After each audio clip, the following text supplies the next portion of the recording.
All right. Hey, okay. Woo!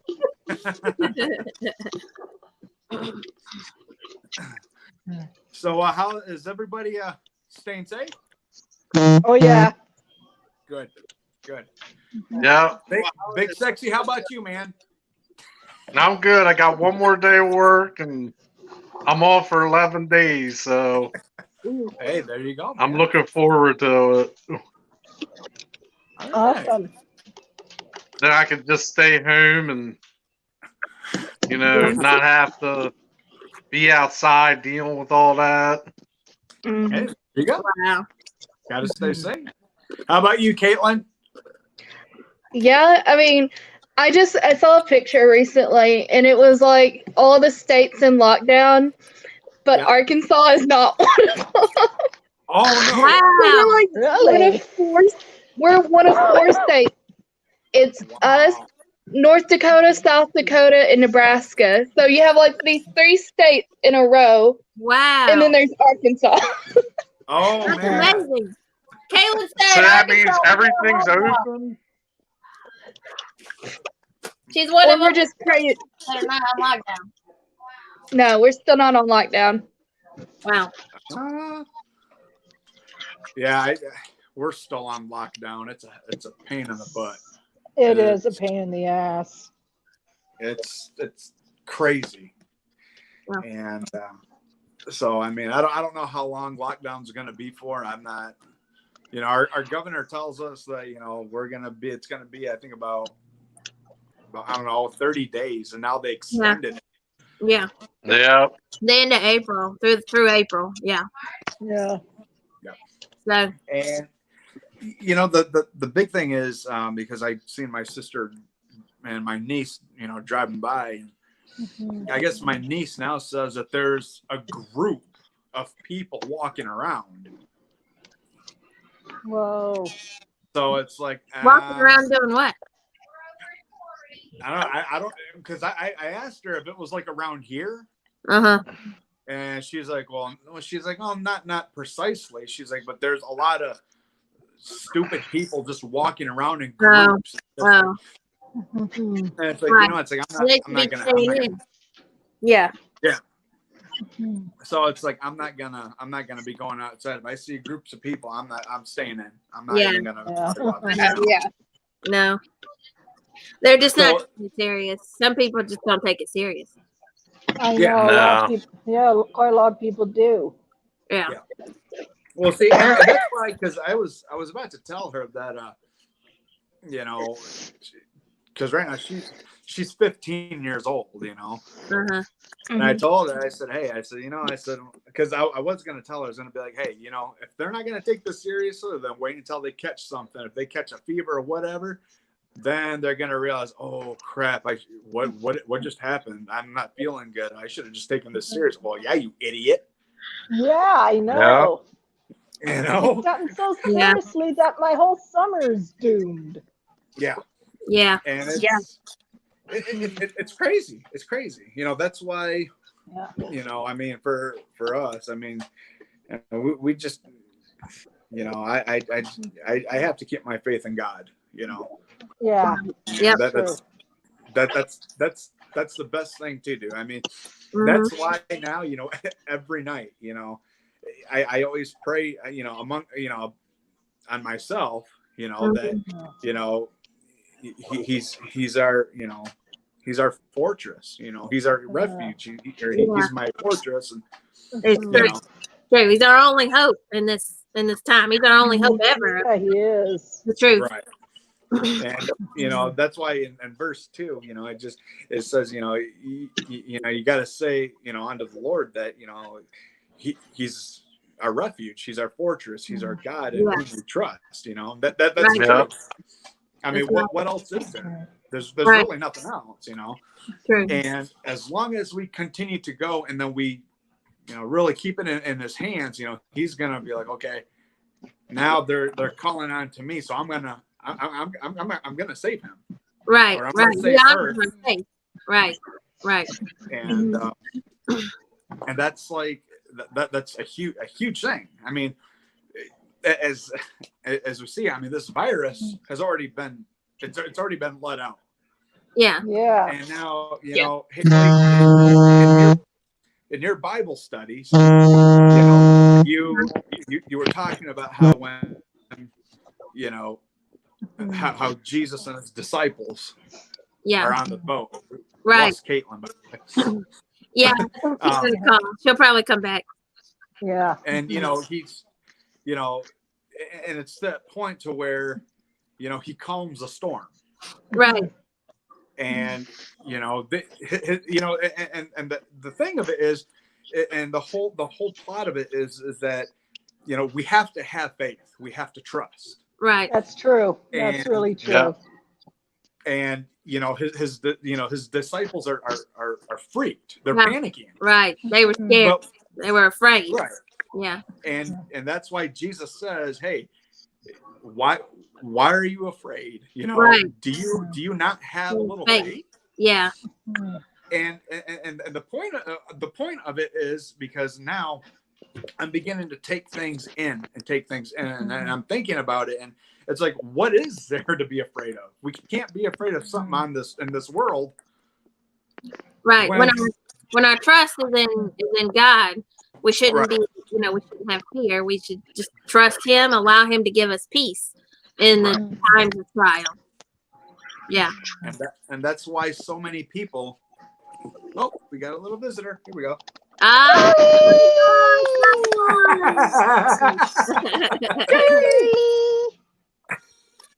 Look, Caitlin. Look at Uncle Brian and Aunt Vixen. Oh, Sweetie. Here. Hey, Josh is here. Hey, 20. Josh. oh. Oh, we missed you, Josh. And my mom says you're in trouble with her because we've been worried over y'all and we don't know what's going on. Mama's mad, so watch out, 20. You know, actually, I was meant to tell you guys, Haley, that because he commented under the cooking video that I have out. Oh, he did? And you got to tell us? He goes, he says, well, he's like, man, I missed you guys. You know, I'm sorry. He's like, but I've been so busy moving and getting things and I forgot to tell you guys that, so I do apologize for not letting you guys know that. So now Wolf's in trouble. Now Papa. Yes, he heard from Josh. He heard from Josh, and he didn't tell us. I apologize. Somebody's in trouble. Josh, if you want to get on the screen, I'll send you the link. Just let me know in the comments, and I'll send it to you if you want to get on with us. We're all hanging out. So yeah, I mean, as you know, as the days go by, we just got to remember that we got to just keep our hands clean. You know, wash our hands. You know, That's put right. Yeah. And this little stinker boy, he just wants to get down.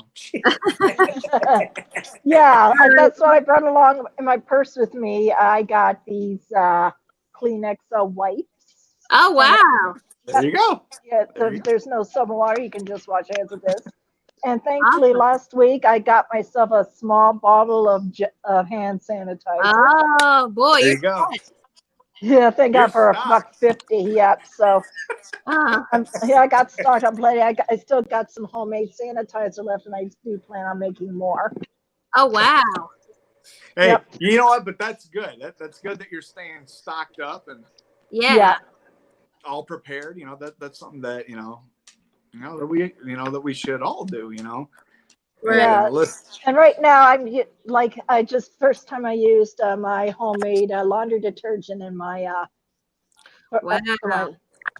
Oh, and you made you made I did. Yeah, wow. I made homemade laundry detergent. Oh, that's cool. Yeah, it's very, very easy.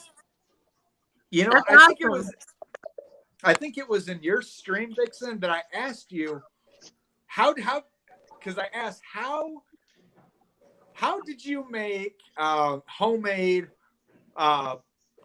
dryer sheets? I think that's what it was, wasn't it? Dryer sheets? No, it was fabric softener. Oh, fabric softener. Fabric softener, yeah. I literally got that mixed up, so I'm like, wait a minute. Wait, did she say laundry sheets or like detergent? And laundry detergent, like, yeah. No. It's very, very easy. How do you make that anyways?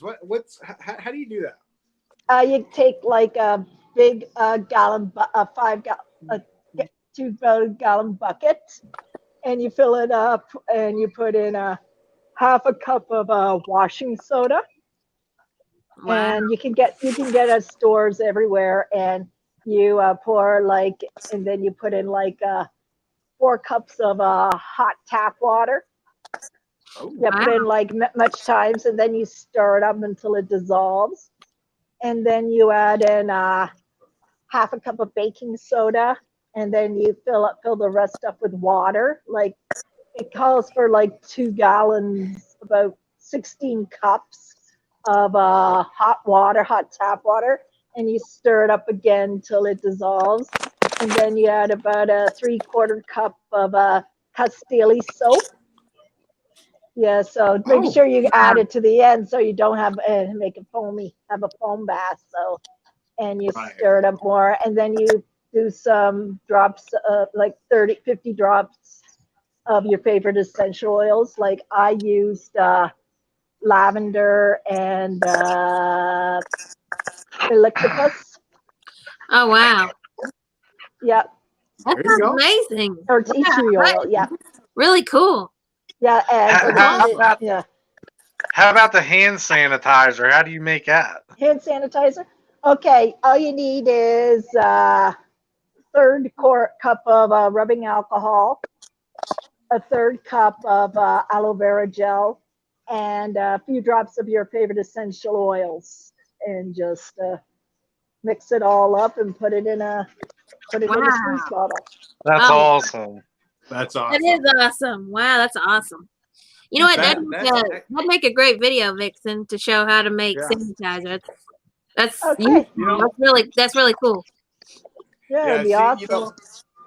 To do something like that is a very good way to actually have, instead of going to the stores all the time. Yeah. I mean, you would have to go to get the essentials for it, but to actually have, without spending money, but of course you would have to spend money to get the essentials for them.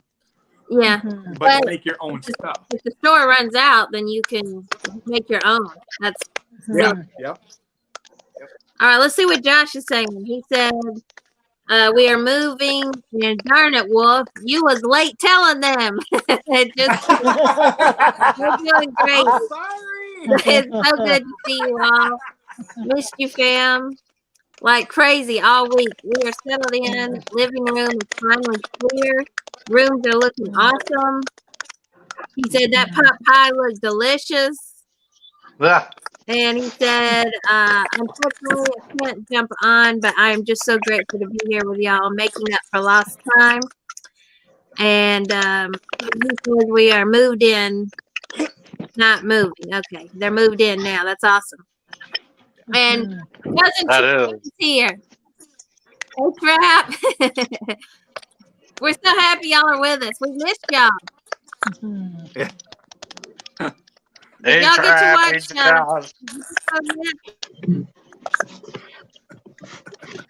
sorry guys, my phone keeps I keep trying to go to my tablet because my tablet's not dying at the moment. My phone keeps dying. Oh.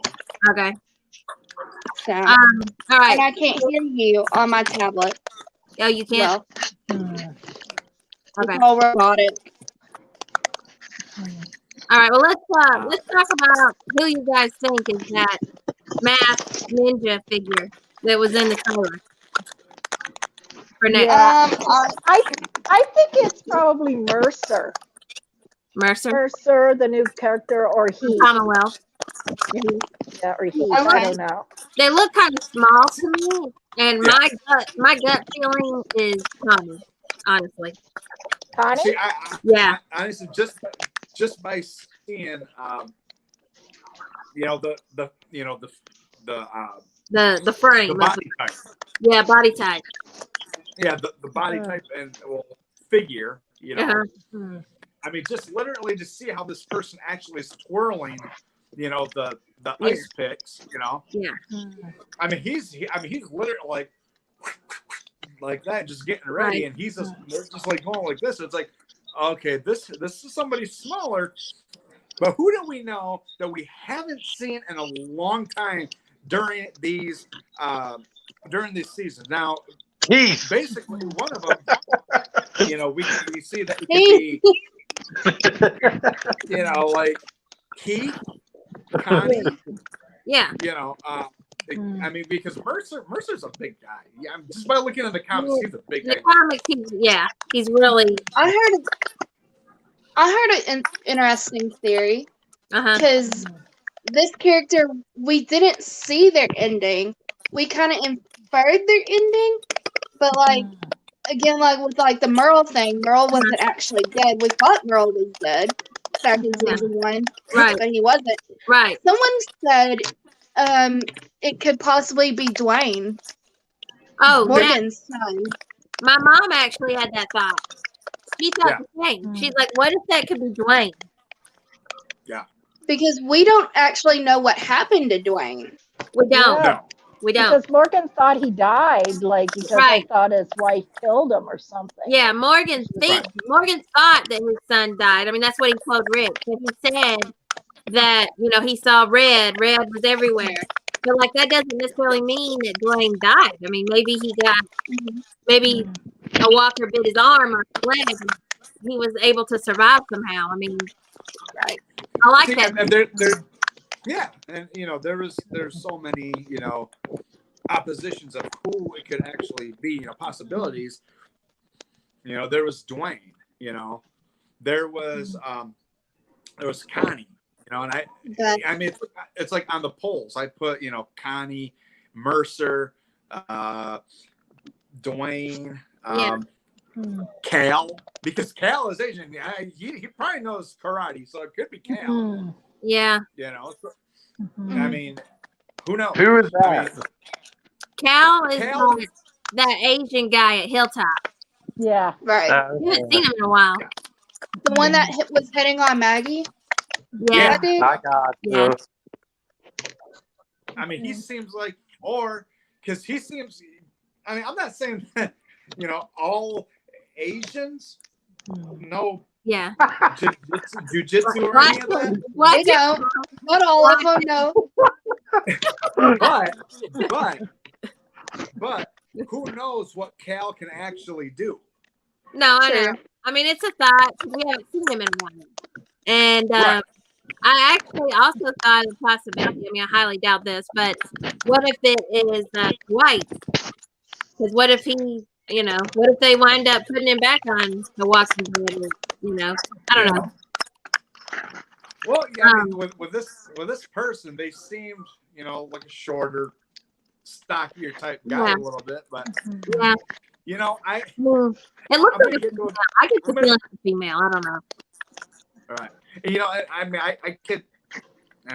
was telling Jane and Haley this that I mean, you know, with the choices that they put on the poll, you know, where's Eduardo from the Hilltop? Where's he at?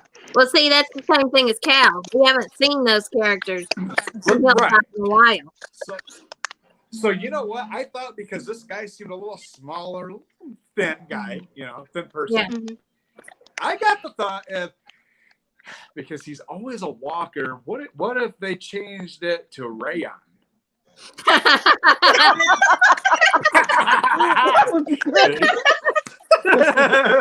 It is his build. It is his build. Because of his Rayon. You can see the way this person was actually torn the ice picks. He's like, they're like that. And it's I can see him moving that way too. We knew him when. We knew him when before he was famous. Right. Oh my God. So basically, I mean, you know, look at what's his name, Dale Haley. Dale. Yeah, I mean, I'm not saying that's Dale, but I'm just saying that look at how he was in the Highwaymen. Oh, Yeah. he's not talking about Dale on the show, you guys. No. He's talking about, But, I know personally, a guy that lives in Noonan, Georgia, which is where they film a lot, and his name is Dale in real life, and he was played. He was on the Highwaymen. One of the Highwaymen. He's been an extra in The Walking Dead. Several different parts. He played a Whisperer, a Highwayman, a Walker. So he could play a stand-in for sure because they use him a lot. But anyway, we'll see what's going on over here in the comments. So Josh and Trap says it's about the storm. I think it's about the storm where they're at. I think that's what they're saying. And then they said, wait, Dwayne is alive?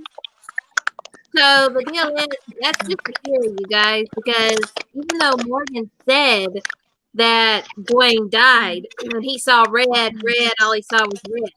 But see, that doesn't necessarily one of my favorite episodes of season 3, Clear.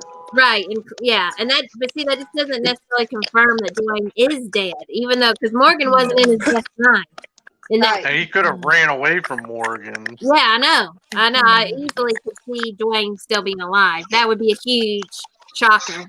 Yeah. I can actually see it being Dwayne. I mean, like I said, either Dwayne or Cal, because of course Cal has seen Morgan practice a lot, so he could have picked up something from him.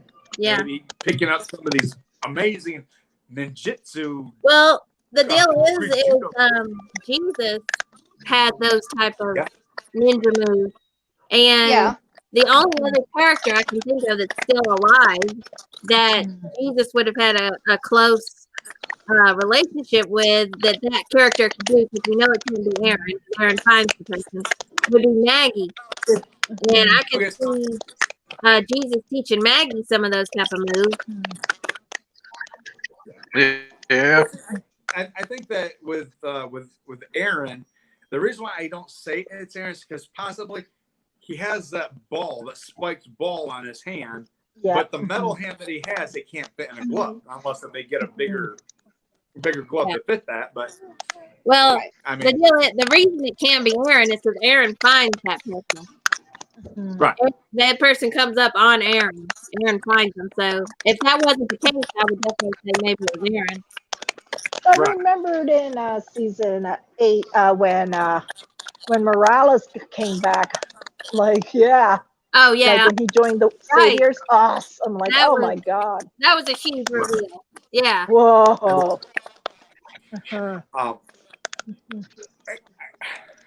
See, you know, I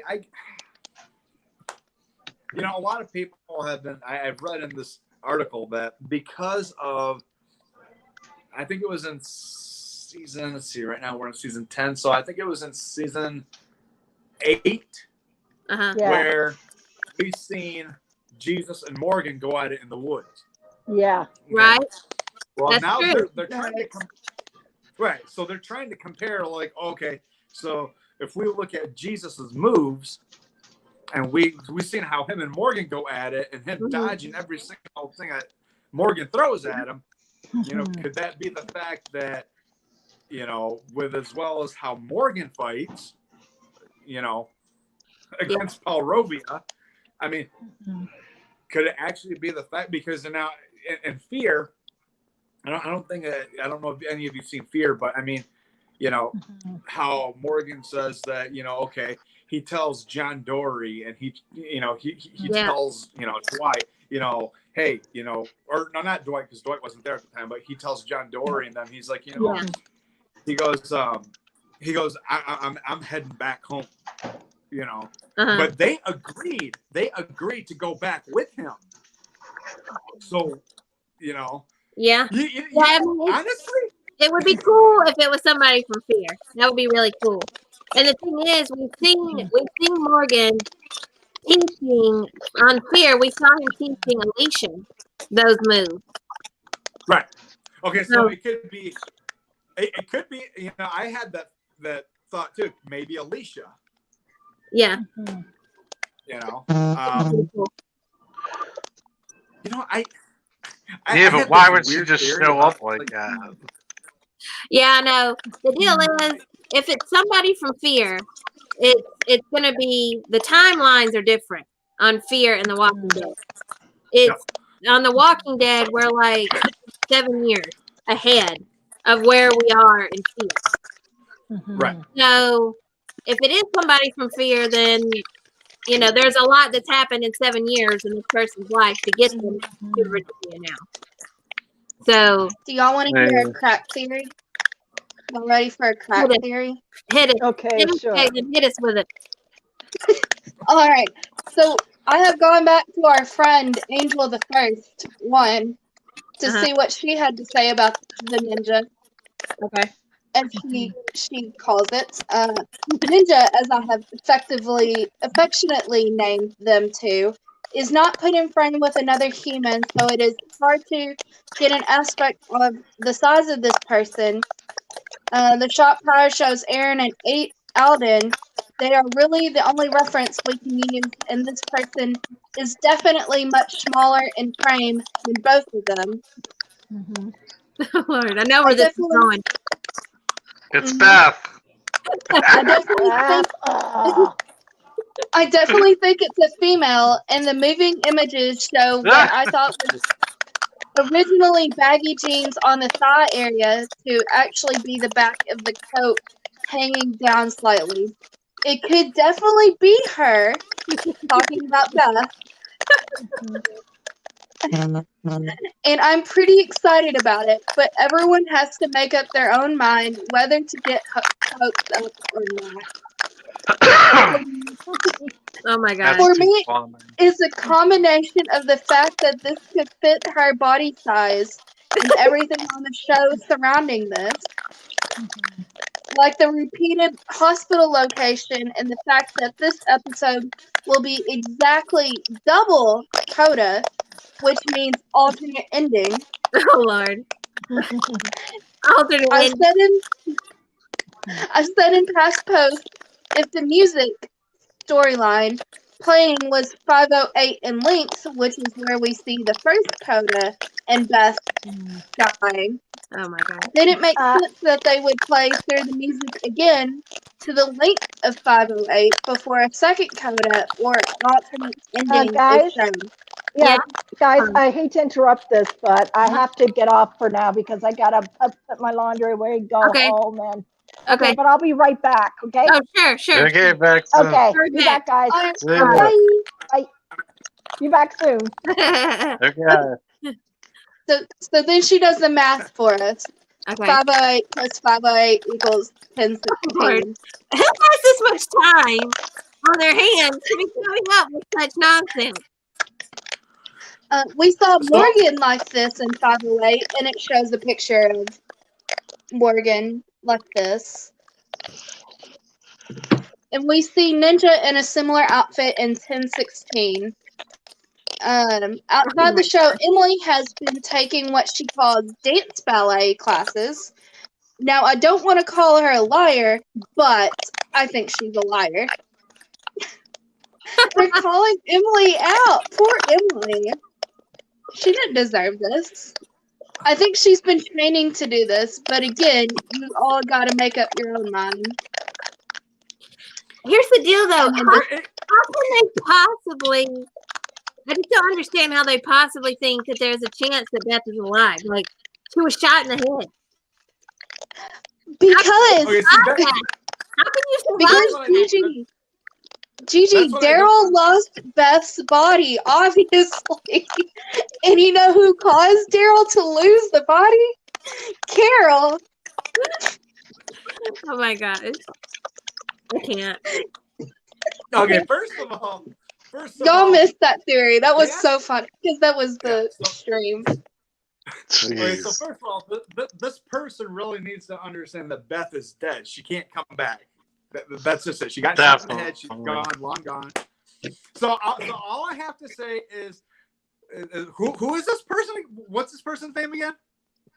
Angel the First won on Tumblr. Okay.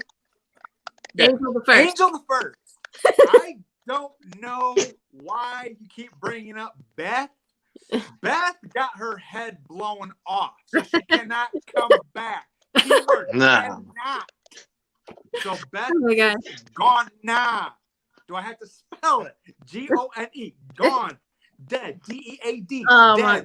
Just leave Beth out of it. Just leave Beth out of it. Did y'all hear what her? Triggered. Should I reread what her description was? Definitely. You carolers better start Description for her worrying now. Tumblr pages. Caitlin, I cannot handle this first angel person. Yeah, I My mother calls her the devil. Should I reread what her description was Okay. to her Tumblr? It's pretty funny. But I agree with one thing she says in her description. It says Beth and Daryl. That is not what I agree with, and it has hearts after Beth and Daryl. Team Jesus Christ and Beth Green are alive and coming soon. What? Right. She got half the statement true. She got like a third of her description correct. Right. Jeez. Oh. Oh my gosh. Wow. And that's it. Yeah. Well, all I gotta say is this: Angel first person, Beth's dead. Don't even bring it up again. I don't want to hear about it on your Twitch or whatever it is. Tumblr. Leave Beth out of it. Just leave Beth out of it. I know. Wow. But anyways, what a waste. What a waste of time to try to make a whole page about how Beth is still alive and coming back around. Well, we already know that if Beth didn't get shot in the head, she'd probably come back as a walker. Daryl would shoot her in the head with the with a bolt. She'd be done. So Josh says, I'm gonna find this person and I'm gonna get a Tumblr just cause. Tumblr.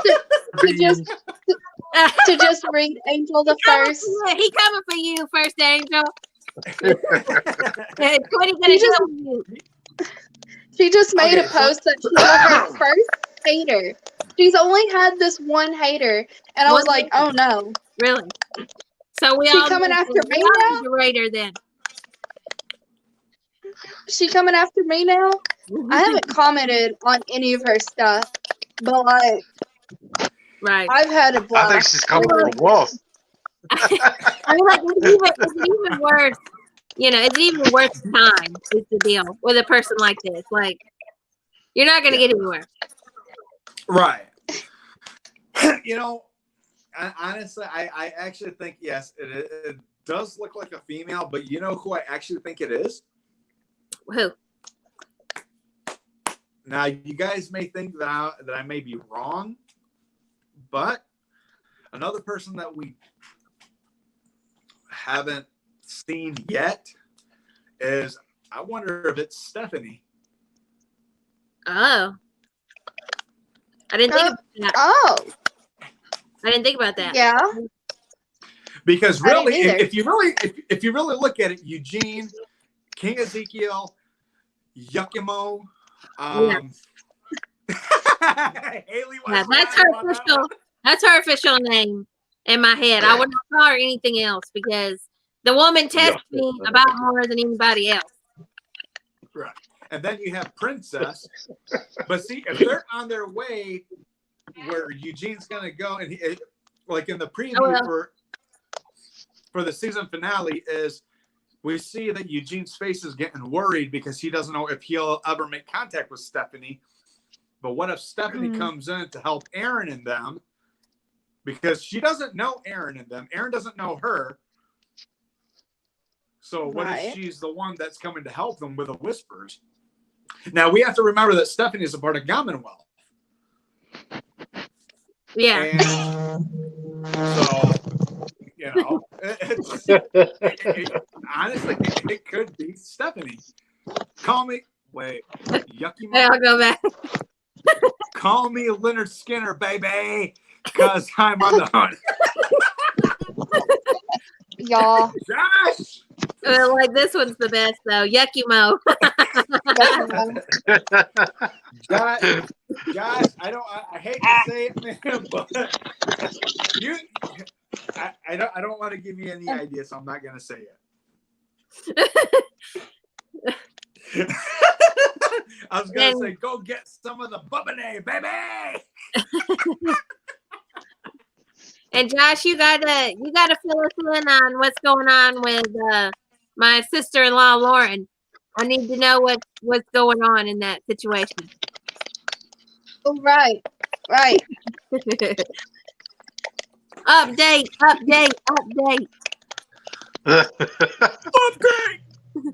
Wow, chicka, wow, wow.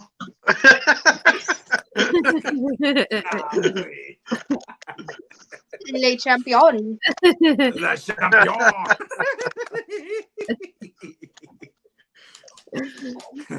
Le champion says, get some of the bubbly, baby.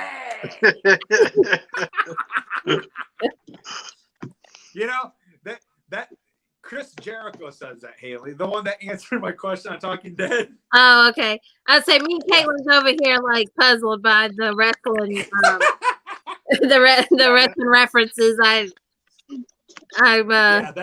I'm a blank. Yeah, I know some things only because I watch Supernatural. Okay. But yeah, I have nothing. Yeah.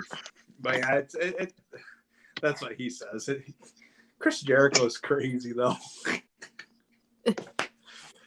Well, I do think that's a really good theory. I haven't thought about that being Stephanie. That person being Stephanie.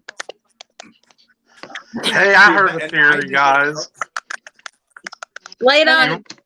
Yeah. It's not mine. It's PT Channel. Okay. And he says, what if it is one of the twins that was with Georgie?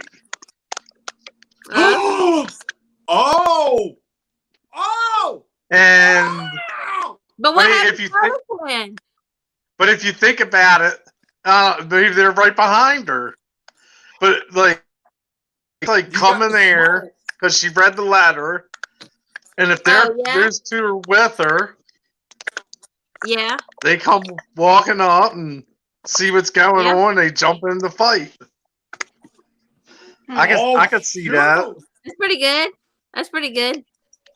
That is really good. I didn't even think about that because I know that with the twins, you get a short lady, a short girl, and a tall girl. So basically, they're like this. So basically, you get the short one. Maybe. I definitely think it's a female.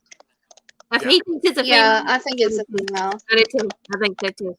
And we got Zay in the house, guys. Hey. Hey Zay, how are you? But Hey Zay. It also could be Rayon. Rayon's pretty. He is that skinny. Rayon's pretty. Yeah. That'd be crazy. It would be crazy though if like we haven't heard from him because he got like promoted to like a major role. That would be I could see that happen too. I mean, because really, I mean, if you really look at Rayon, I mean, just by the way he moves. I mean, I'm not talking from his Walker point of view, but like when he's in his videos, in real life. Oh no. Yeah. In real life, and the way that he moves, I mean, like when you see him, like when he turns, I know. He does that same thing. I know. And it's like, Rayon! DNC for life, baby! Oh my gosh. But no, I mean, actually, you can actually see that build, Rayon's build in that suit. Yeah, it's true. So I mean, I think honestly, I think it would be pretty cool if that was him. I like the Josh route. All right, what did he write? Here, I'll put it back on the screen. Baby, breaking out a little bit of the bubbly. Jericho is pretty awesome, and there will never, ever be anyone like Chris Jericho again. All right, and here's the update on on Lauren. He says she's not been feeling too well, sadly. Between us moving and her being sick, we haven't had much time talking. Head congestion, hard to breathe when moving around. Oh, that's terrible. I hope she's better. Yeah. That's not good. That's not good. I hope she's all right. Yeah. We will definitely be praying for her. Yeah, we will. I mean, it's with all seriousness, though. I think that the coronavirus is more of it's like and it's like how I was saying, Haley, that you were mentioning, how Jesus calms a storm, Right. and it's like I always pray every night that Jesus would hold out and extend his hand out and just calm the storm of virus, Yeah. and just move it, because there's a lot of people that are saying that it's I mean, it's true, it's making people sick. Yeah. It's killing innocent people, Right. and what I don't understand is I don't know why she said it, but that day that I went to the vet, or I think it was the day before the vet,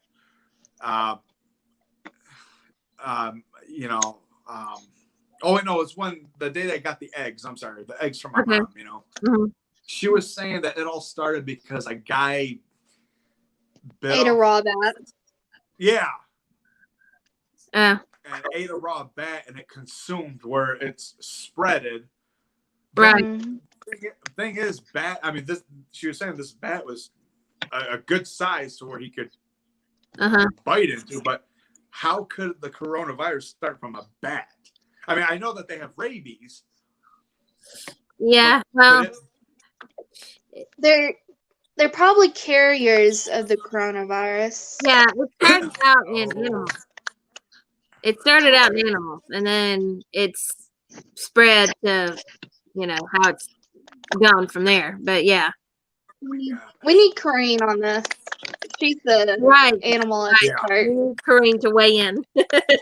Right. Yeah. Corrine, get in here. We need you.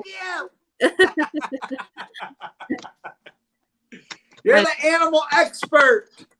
And Zay, if in the 80s when Ozzy Osbourne bit that bat's head off. Oh God! See, the thing is I found out. So Ozzy's to blame. Yeah, so it's basically that the bat's head that Ozzy Osbourne bit off. That wasn't a real bat. It was a toy bat. It was a fake bat. Was it? I have no idea. Well, I feel like it would have been a bigger deal, like even still now, if Ozzy Osbourne actually bit off the head of a live bat. Yeah, that would. If he were to do that and he got bit, he would be in pain. Yeah. Yeah. I mean, so Josh says yes. There is like a video of a woman scarfing down a bat like it was KFC. Holy cow! What? Wow. That is nasty. Is your mom hearing this right now? I haven't seen that. I have to look that up.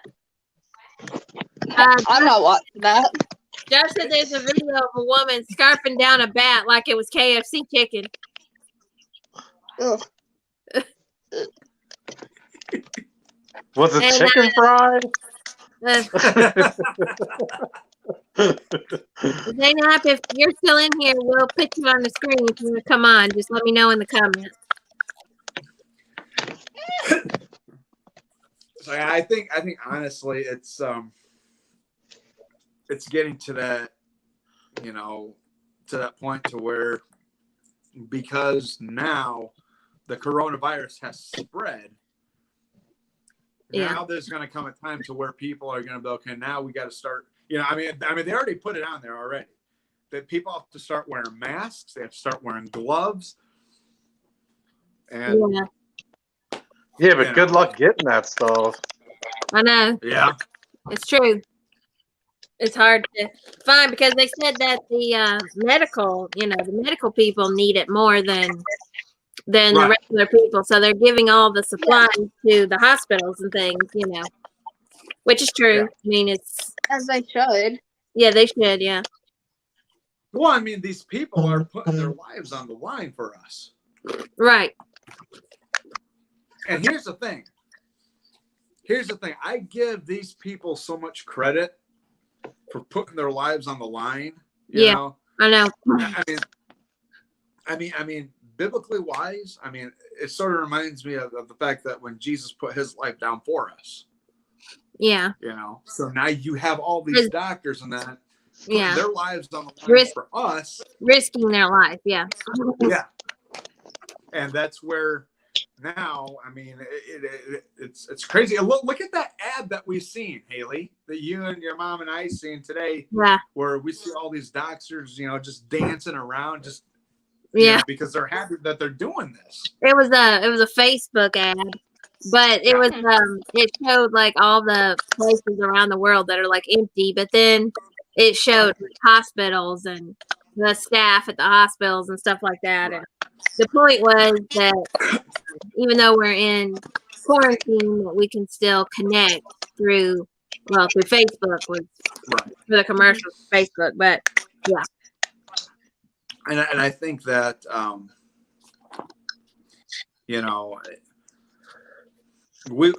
know that we can pull through this, together.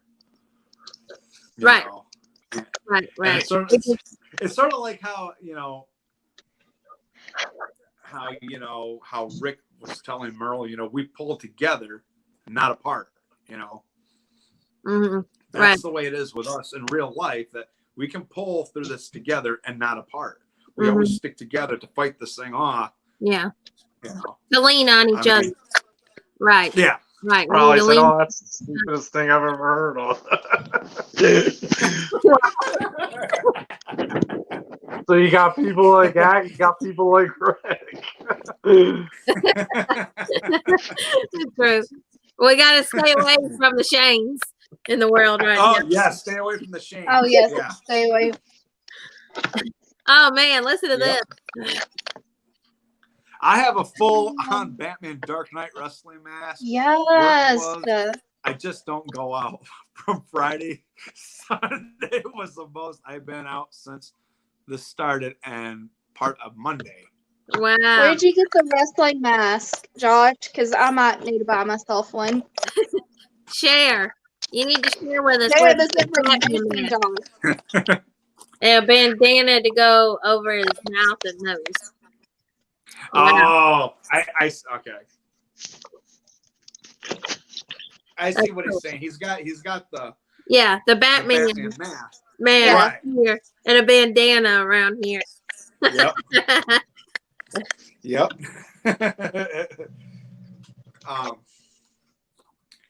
I think that with a lot of this that's going on, it's destroying a lot of innocent lives. Mm-hmm.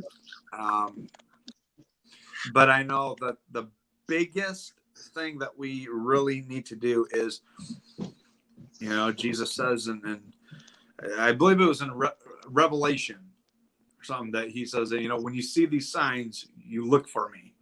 Yeah. I mean, that doesn't mean that really doesn't mean to look up in the sky and be like, oh, wait, where is he? Right. No, he's saying prepare your heart for me, is what he's saying. Right.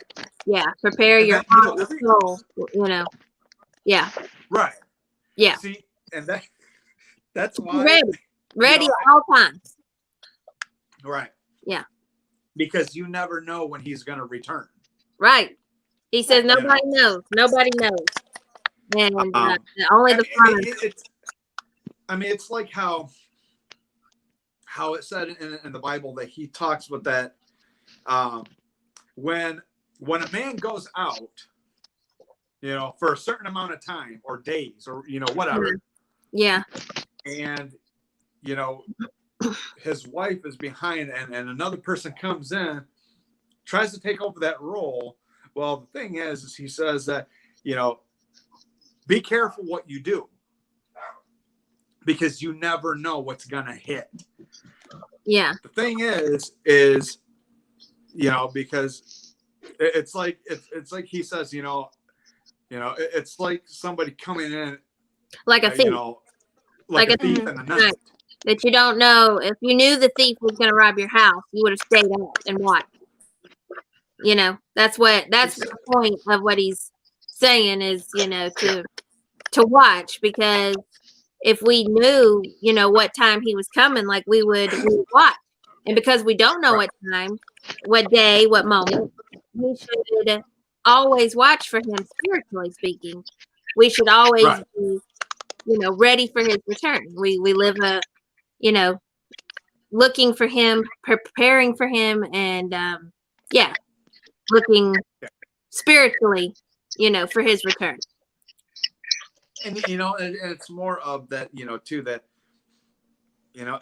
there's a lot of people out there that really can't quite put together on what this is saying. Well, let me and Haley break down to people that it's the fact that we just have to be ready. We have to be very focused on the Lord. Yeah. We have to. Yeah, I mean, like I said, it's like when you look for him, that doesn't mean to go out to, because that's what I was doing. I was talking to Haley about it. She started laughing about it. I did. He said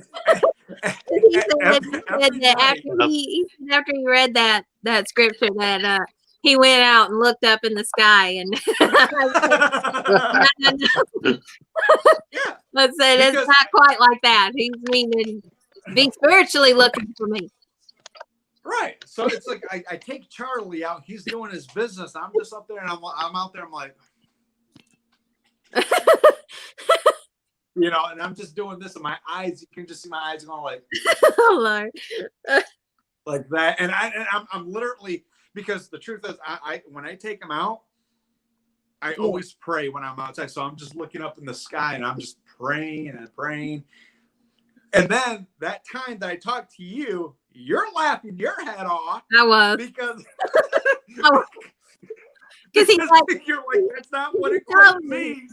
He said, I read that part where it says that Jesus says you should look for me in the sky. And he's like, I always look up there. I'm always looking in the sky when I go outside. I started laughing. Right. So it's basically, now I know what it means, is that we have to search with our hearts. Our hearts, yeah. Look with our hearts. With our souls. Right. So once we search with our hearts and souls, he's going to be like, okay, he's searching for me. Yeah. Or she's searching for me. Now I can, Right. Now that he's searching, I'm going to save them. Yeah. Well, the deal is, when we make that decision, that he's our creator, we know he's our creator, we realize that we're sinners and we need him. We come to him, we surrender to him. It's all about surrendering. And when we surrender, he is willing and faithful to save us. And the point for him to say, watch for me, is that we don't need to get so lost in the distractions of life that we forget about him, that we just completely forget about him. And, that's not a close relationship when you forget about somebody. So that's the point of that scripture, is that we don't get so distracted that, that we're not spiritually, in tune with him and looking for him and communing with him, that type of thing, But anyway, I also don't think it's something, from what I gather from the Bible, is it's not a moment that I feel like is going to be like we're stuck in time and here he comes and that type of thing. The Bible says, it says that he comes in a twinkling of an eye. He will take us to be with us. And that's going to be almost like probably faster than the snap of your finger. If we're here one minute, we're there the next. I don't even think it's going to be like this whole long, drawn out, wow, look here, type of thing. From what I gather, it's going to be fast. Like we're here, then we're there, like that fast. Well, and and it's like it's when we go, I mean, it's like how you say it's like at a snap of the finger. Yeah, like the twinkling of an eye, really fast. Yeah, it's gonna be at the blink of an eye. Yeah. And that's it, But right. I think that there's, I want to share something, and it's what I told you and your mom, Haley. Yeah. And it has a lot to do with AJ. Yeah. Okay? So it's his son, AJ. Can you hear me okay, Caitlin? Yeah, I can hear you. Okay. Big Sexy, can you hear me? Yeah. All right. And Crack Cheerios can hear you too. Yeah.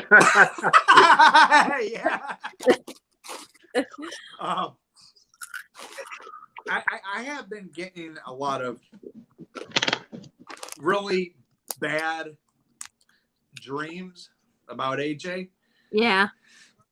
His son needs to up here, you guys. Yeah, so I mean the first time I might get a little emotional, so just bear with me.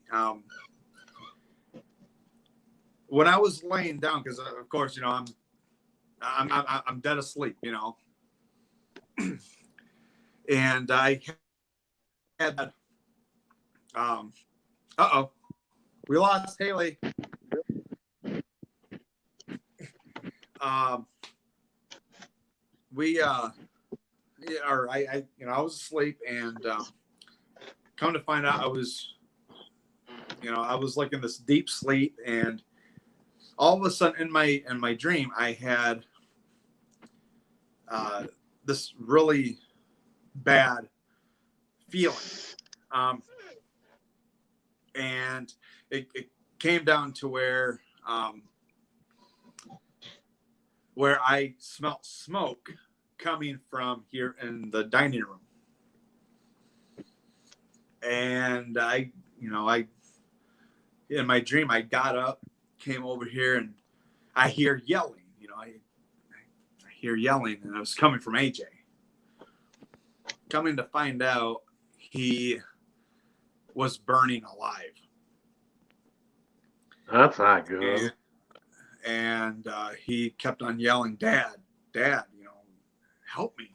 I said, AJ, hold on, just grab onto my hand. I can get you, By the time that I noticed, he was burning and he vanished. That was it. I woke up, I was pouring sweat. Now, a couple days ago, I had another dream, and it had a lot to do with me, Jane, and Haley. They were here with me, and it finally came to the point to where we went walking, going down, towards the baseball field over here. We were walking, so I figured, just to go show them around, show them what everything is. Then after that, we made our way down by the track area down over at the middle school. And we come back from there, and we're walking past the library and, past the cemetery area. So, and then after that, we make our way down to the primary center. So, just show them around, like I was saying, they show them around. And all of a sudden, I get this phone call. And it's my mom. She's like, well, hey, oh, where are you and Jane and Haley at? I'm like, well, we're just walking around. We're here at the primary center. She's like, where? I said, over at the primary center. So she tells me, she's like, can you come to the cemetery? So I'm like, okay. I said, well, what's going on? And she says, just come to the cemetery. She's like, Dad, Alex, Sherry, Lauren, Ariana, the girls, everybody is there. I said, well, why is everybody at the cemetery? What, She's like, just come on down. So it came down to the point to where we walked and Haley and Jane started giving me these weird, awkward looks, And I'm thinking, what the heck? Why are you guys looking at me like that? They're like, because Haley asked me first. She's like, "Are you okay, Wolf?" I said, "Well, my mom called, wants us to go to the cemetery." Well, then Jane gave me that same look, but it was a little different, so it sort of scared me, Mm-hmm. And so then it came to the point to where she was like, "Honey," she's like, "Are you okay?" So, well, Mom wants us to go down to the cemetery. She's like, "Well, for what? What's going on?" I said, "I don't know." I said, "Well, my dad, Dad, Mom, Becky, Alex, Sherry, Matt, the girls, Lauren, Ariana, everybody is there." We get there, and all of a sudden, there's a whole bunch of cars. Okay, just a whole bunch of cars,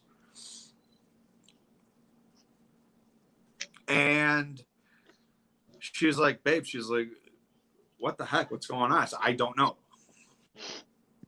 And I'm looking around, I'm like, "Hey, Mom, where's AJ? Where is he?" She's like, "Well, just come on." And I said, "Where's AJ? I can't find him." Well, we're walking up, and there's a casket right in front of in the middle of the and so it finally came to the point to where she was saying she goes, because I asked her again, so well, where's AJ at? He's not here. And so finally it came to the point to where she's like, well, she's like, Joseph, she's like, you're looking for Austin, right? I said, yeah. I said, where is he? I said, he's not here, So all of a sudden there's an open casket, and she's like, Joseph, she points and she goes, he's in that casket. I'm like, wait, what? I'm like, what are you talking about? She's like, go look. He's in the casket. So I go look, and come to find out, Jane and Haley went up there with me, and it's all of a sudden I said, what happened? She's like, well, the thing is AJ was walking and he got shot down. Jeez. I'm like, whoa, wait a minute. I'm like, what? I said, who did this? And she's like, we don't know. I said, you weren't with him? I said, I told you to stay with him. And it just got to the point where she's like, well, I tried. So didn't you try calling the police? She's like, I tried.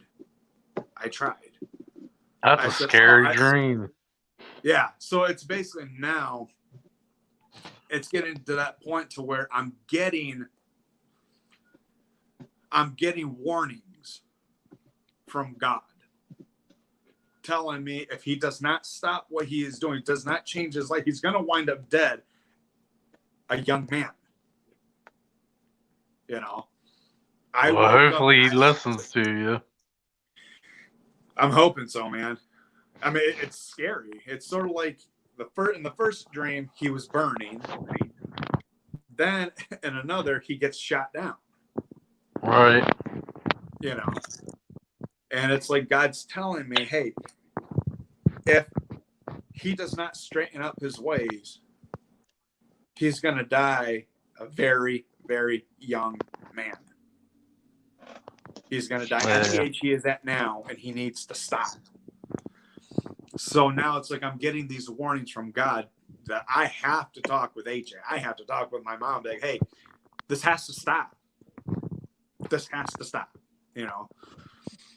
And Jane, Haley, and I were watching this one video with this pastor, and he was saying that the young guys such as myself, we get dreams. We're going to get warnings, So when they're like with the older people, they're going to get visions, you know.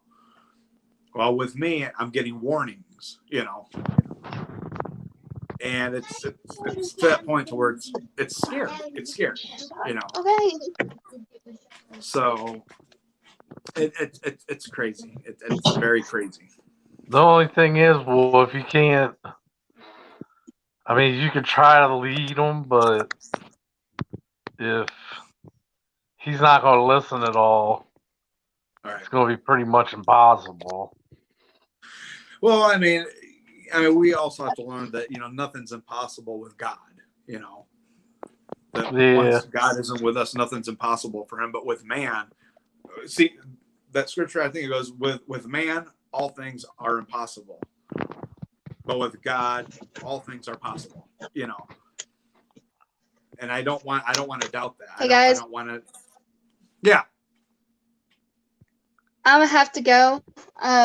Okay. I didn't realize, nobody told me that we are celebrating my brother-in-law's birthday party tonight. Oh. Because he's a truck driver. Oh. So he's kind of like in between, you know, right. going places and everything. Right. So, and they're giving pedicures because my sister's a nail tech. So. Oh. Well, have fun. So. Take I'm gonna talk to y'all later. I might stream tomorrow. Who knows if YouTube stops hating me? You know. Yeah. I might stream. Who knows? There you go. Bye, guys. All right, take it easy. See ya. Great. Now we lost Gigi. What's that, Wolf? We just lost Gigi. I think we lost her about 10 minutes ago. Yeah. Hey, I'm going to get off of here and then get right back on because when you were talking, I got a phone call and the volume went down and I can't get it to come back up. So let me get back on and see if it's better. Okay. Like I can barely hear you. Oh, all right. Hey, hold on a second. All right.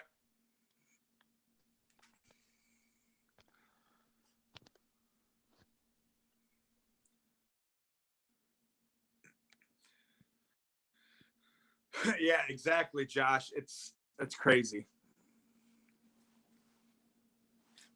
So it was messed up. Yeah, it's very scary. Exactly, man. That's what he needs. Where did your 20 go?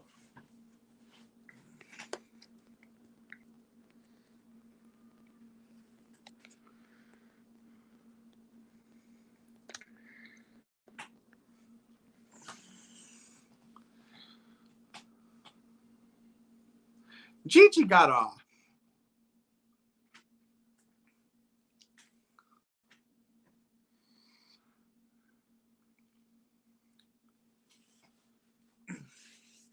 Wow. That's crazy, dude.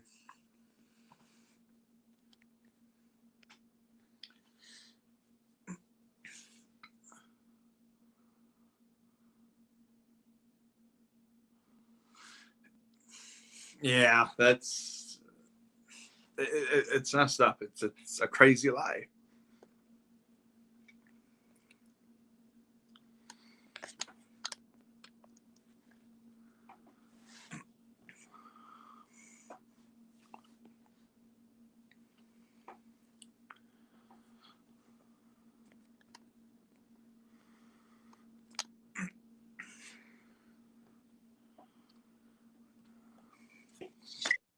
Yeah, that's weird. I don't even know what happened to her. Hey, I'm back. Sorry. I had to jump off a minute and help my mom. She needed my help, like quick, so I had to run. Oh, you scared me there. It's like what happened? Yeah. Yeah, she was. Caitlin had to go because she had to. I guess she was celebrating her brother's birthday or something like that. Oh, okay. Yeah. And something about a niece that had pedicure. Or Hey. something. Hey. I told Wolf I had to run quick like. So my mom was pouring up hot syrup in the kitchen. And I had to roll. I had to roll. So what did you eat it on? Looks like we're one person down. You know, I because I was explaining those two stories with them, and Josh is like, dude. Josh is like, dude. He's like, that's crazy, man. That's scary as can be. Yeah, it was. Those are really intense dreams, and yeah. So anyway, I think it's just something worth sharing with AJ, and yeah, he'll respond to it, Yeah.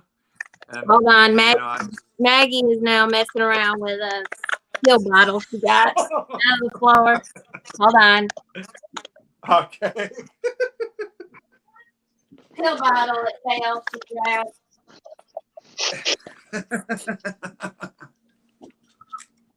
I don't believe Maggie would be bad. But yeah, it's all messed up. It's like, Haley said that, maybe that's something that AJ needs to hear. Yep. And it does scare me, So I mean, it's like Josh said, man. It's like he said that hey, he needs to. Let's see if I can word that right. He goes, he's like, yeah, he needs to listen up, take some advice, and wise up, get his head right. Yep. That's a good one, 20. That's a good one. Yep. Because there's a lot of things that that this world is coming to. Now, as it says that we don't. I mean, I'm taking the Lord's advice of, why are you afraid? Right. That and he's telling us, when he says, why are you afraid? Do you not have a little faith? Yeah. Which he's telling us, there's nothing to be afraid of. Nothing. Yeah. When we trust in Him, we shouldn't fear the things of the world because we are with Him, and we know that no matter what happens, that we always have Him, even in death. It doesn't mean we're going to have a perfect life, or that we couldn't die at any minute. Nobody knows what's going to happen the next minute. We just know that we are eternally secure on our inside with Him. That's what it means. Yep. So, can you hear us, Brian? Yeah, I can hear a lot better now. All right. Oh, his sound's out. Maggie. That was weird. I don't know what happened.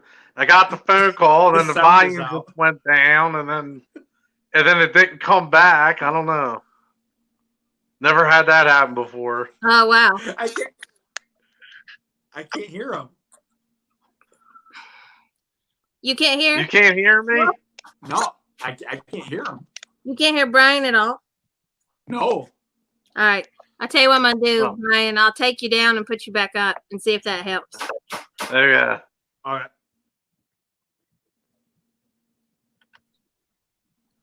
Can you hear me now, Wolf? No. Okay, there you go. You can. All right. Why are you trying to bleep me out for, man? No, I would never do that. You know that. But no, I mean, I think that, with hold on,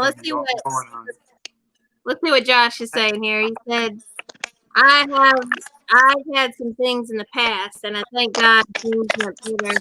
I wised up. I realized what was more important. That's really good. That's good for me. I'd sit AJ down if I could and get him right with the man.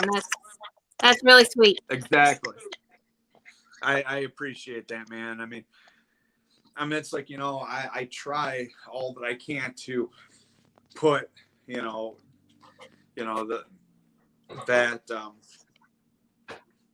that fear of God, Yeah. into him. And it's like, he just sits there and he's like, He just feels invincible is the thing about it. It's not a concern for him. Yeah. The thing and and feeling invincible like that, you're tampering with the wrong person. You're tampering with God, and you don't want to do that. You shouldn't play around with your life the way he does, and it's not given to play around with. So that's the issue with that. But yeah, you guys pray for him because he needs a lot of prayers, and we pray for him, hoping to change his life soon. Yep. Yes.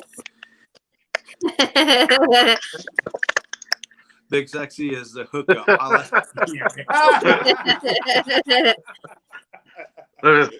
me see if I can do it. I love it. Sweet. I don't think Josh has seen my drawing that I did. I'm back. All right. Hey. Home at last. Awesome. All right, Wolf, lay it on us. All right. So get this, you guys. I went on YouTube, okay?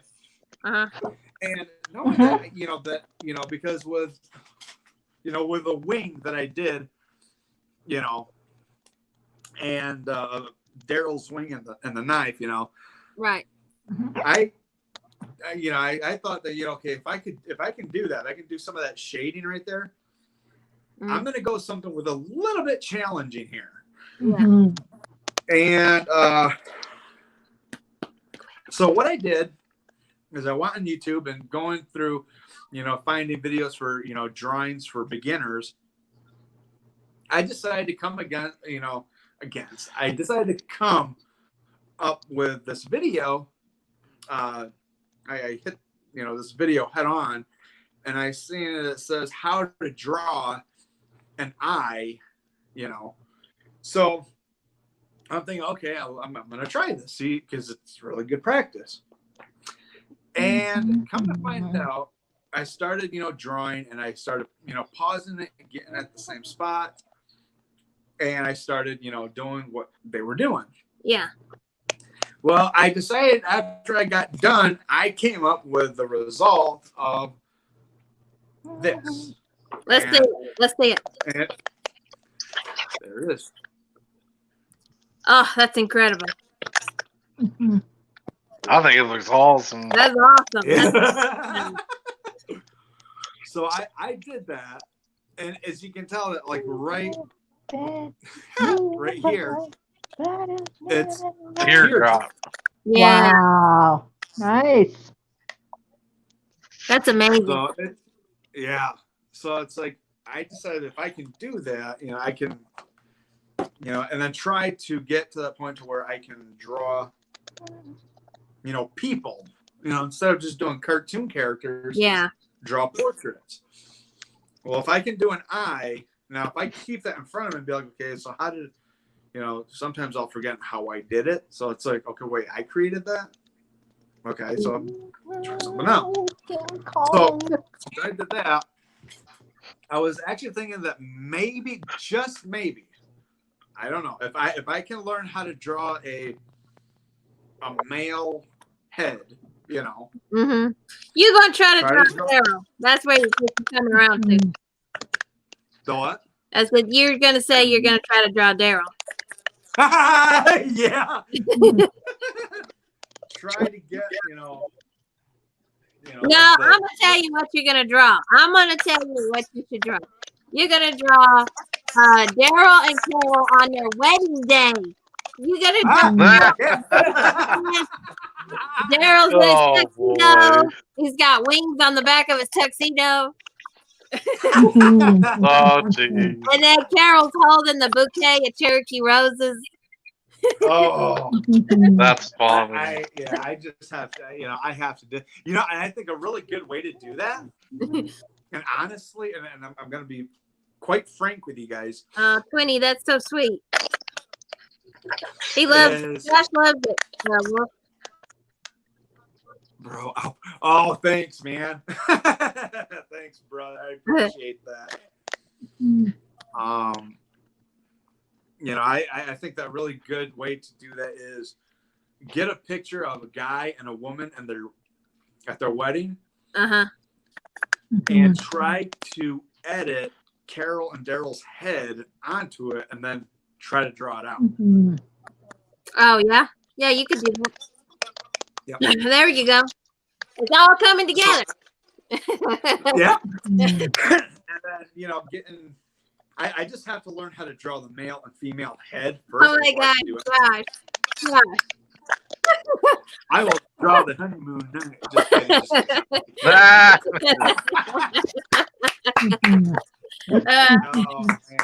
Sexy time. And then I'll draw little baby Dixon. I mean, like right here, the eyebrow, right there. They have a they had a paintbrush where they go over that. Yeah. And that sort of smears a little bit to where it makes it more realistic. So if I had a paintbrush, I would be able to do that.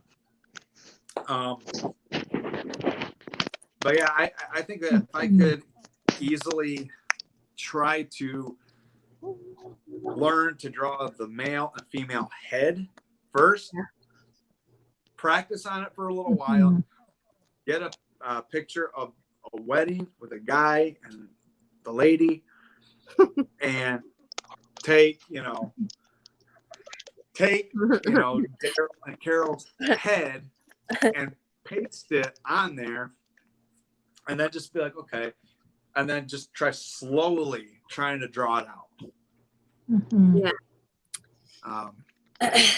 That'd be cool. But yeah, so I honestly, just by looking at this eye, I don't know, but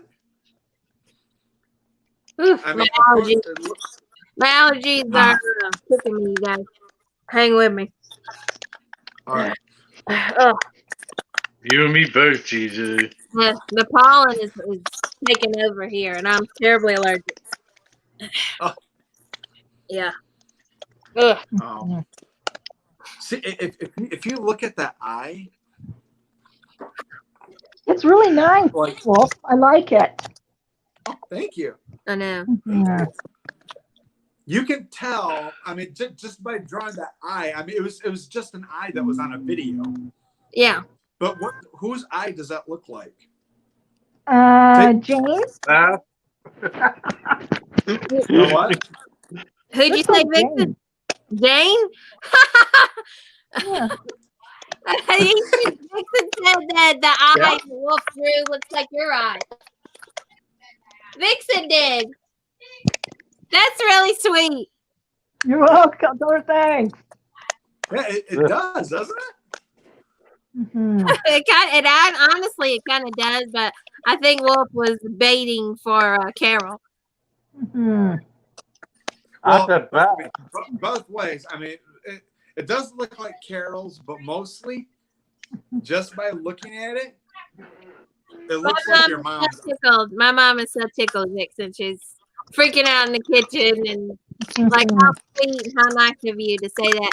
And then Josh said that he guessed you too. He was going to say you too.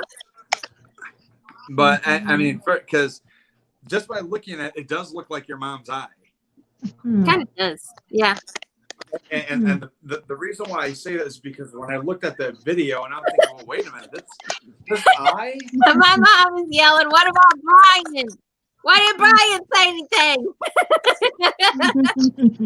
Brian? Can you guys hear me? Yeah, I can hear you. Oh my Oh, god. I said, I thought you were having selective hearing because I said it looks like Beth's eye. Yes! Brian, No!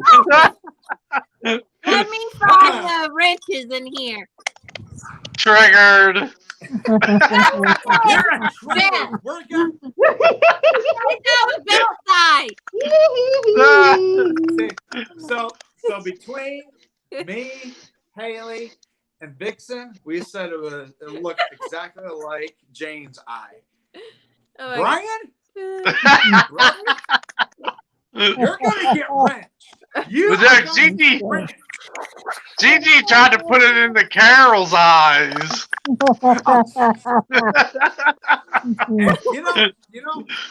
you are gonna get wrenched, and I'm gonna get you to get wrenched 10 times. Wrench man, Oh. Josh says. Oh man. Oh boy. And then because Jane was showing me that she made a homemade mask, So I mean the front view, I'm not really good at doing the front view, but the side view, it looks really good. But here's like an idea for my mask. Guys, what he's talking about is he wants to make a homemade mask as well. Like where you Oh, okay. you take a piece of material and put some rubber bands on it. Type of thing. But Wolf said that he wants to do that like with white material so that he can draw a pattern on the front. Yep. And this is the design he wants to put on his face mask. Right. Yeah. Yep. So it's like it's like, the more that I can, draw stuff like that and then just really, really look at,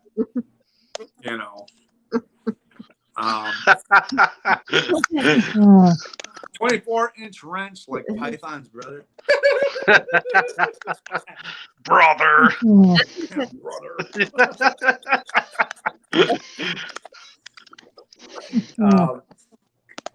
But yeah, it's like, more of like, to really, to get to that point to where to drawing portraits. Now, it's like I said, if I can learn how to draw the female head, and I keep practicing on it, I would be able to draw your mom. I would be able to draw your mom. I just need some time to really practice. There's a video on it about drawing the female head and how to do it. So if I can do that, then I can draw your mom. That's sweet. That would be cool. I have to tell her. Here, I got an idea. Oh, yeah. Do a live stream. Oh, a live with him drawing? With Jane posing and Wolf drawing. Ryan. And then You gotta be waiting the rest of your life for that slide. Because Brian said that he wants Wolf to do a live stream where you're posing as the model and he's drawing you. Tell her I said it'll be romantic. He said it'll be romantic.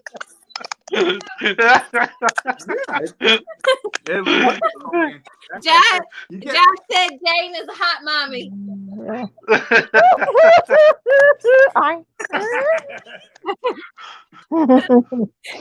She's rolling in the kitchen, you guys. She's rolling. That's funny. But yeah, I mean, if I could just learn to do Josh said like Titanic.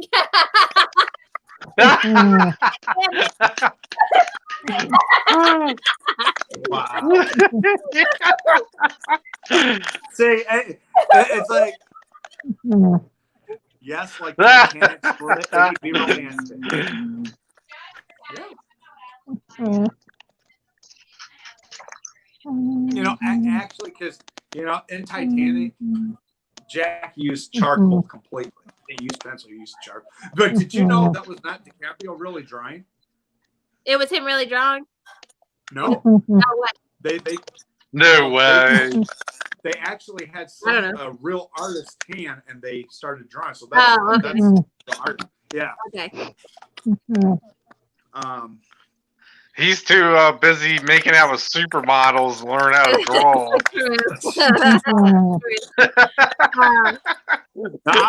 You know, I will tell you who a true supermodel is, and it's Jane.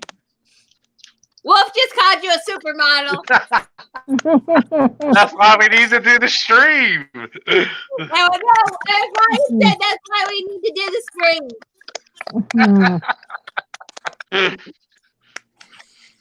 I mean, I can really try to draw Jane if I have, you know, like just, you know, again, watching to draw a female head, getting the design. Wolf's mapping it out. Wolf is mapping out how it's gonna work out. He's mapping the whole plan out. Well, what? What? I thought he was mapping it all out. Hey guys, I don't want to interrupt, but my phone's getting ready to die, so I'm gonna put it on the charger. I'll get on the other stream. Oh, like in the comments? Okay. Yeah. Back on? Okay. I'll just get on. I'm gonna get on there. I gotta charge my phone up. Okay. Okay. Don't you leave Yeah, us. see Don't you leave us. Don't you leave us. No, I'm Don't on there. Don't you leave. I'll be on there. Okay. Love you. Yeah. Right. Right in a bit. Gotta put on the charger. But yeah, I mean, And now he was rolling. but yeah, I mean, there's like. So I got a No, question. there- I got a question. For who? Well, for everybody. All right. So in the trailer, I think, or maybe it was in the opening minutes. It was actually in the opening minutes for the next episode. We see where Gabriel is talking with Gracie and Arjun. Oh God. Oh yeah. And he says, talking about all the groups that they have for help. And he says, we have Alexandria, we have Hilltop, we have Kingdom, Oceanside. And then he says, and there's one more. That was creepy, by the way. The way he said it was so creepy. So who is this fifth group he's talking about? Do we think it's Commonwealth? Do we think it's something totally different? It could be. It could be. I'm leaning more towards Commonwealth. Yeah. And the thing is, whoever it is, he's talking about it in the sense like he's known about it. Like he's holding out information from everybody because he knows about a fifth group that not everybody else knows about. Yeah. And he says that this group is a lifeline. So he's expecting this group to come in and really, help them. And So because I thought Alexandria was going to be destroyed as well as after Hilltop. I did too. I thought just like because how did they get in Alexandria? Like how did you get in there? Yeah, I know. The deal is though, I remember when they were filming towards the end of the season that there was fires in Alexandria. So I wonder if in the next episode we're gonna see Alexandria burning. I don't know. Yeah, they didn't film it in order this year because they wanted to keep Denai Gurura's departure a secret, how she departs a secret. Oh, right. Yeah, because last year they filmed it out of order. Oh, that's true. Yeah, they do film out of order. You know, honestly, because now that you know, Vixen said Commonwealth. Yeah. And you said Commonwealth. I think it's possible. Right, and and then me thinking, okay, Commonwealth. And Josh says Commonwealth. Oh, yeah, Josh says Commonwealth. You know, I have a feeling that with this group that Gabriel is actually talking about, the 5th group that he's talking about with these kids, I wonder if it has something to do with that masked figure. Right, because we don't know we don't know if that masked figure has anything to do with Commonwealth. That could be something totally separate. Yeah. And then also, we don't know if CRM is the same thing as the Commonwealth. I think that might be something different. So it could be CRM could be another option. Yeah. Well, CRM. You know, maybe because from how we've seen that CRM picked Rick up. Yeah. Maybe this is because you know how it said it could be Stephanie. Right. Okay. Could be. Now something else popped up. Oh, you're thinking that it could be Jadis. That could be it. It could be, but what if this person is sort of like an experiment from CRM? Oh yeah. Yeah. Yeah. I mean, CRM. It has to be. I don't know if they are connected with Commonwealth. I think they're both separate. I think it's separate. You know, from what I gather, I think it's separate too. It's separate, yeah. And I think that because Gabriel says, "Oh yeah, we have Alexandra." Now this is. I laugh because of the way he says it. It's I know. too funny. It's so creepy. But, the way Gabriel says, we have Alexandria, we have Hilltop, we have Kingdom, we have Oceanside, and there's one more. Yeah, exactly. You know, and then after that little smirk, he goes serious. Yeah. His face goes straight, so it's like, well, wait a minute. He knows something. Yeah. Honestly, because he knows something, I think he's the mole. Yeah. Gabriel's the mole? No, what I'm saying is I have a feeling I believe Gabriel is a mole. Yeah. I can see it. I can see it. Because here's the thing, Vixen and Haley.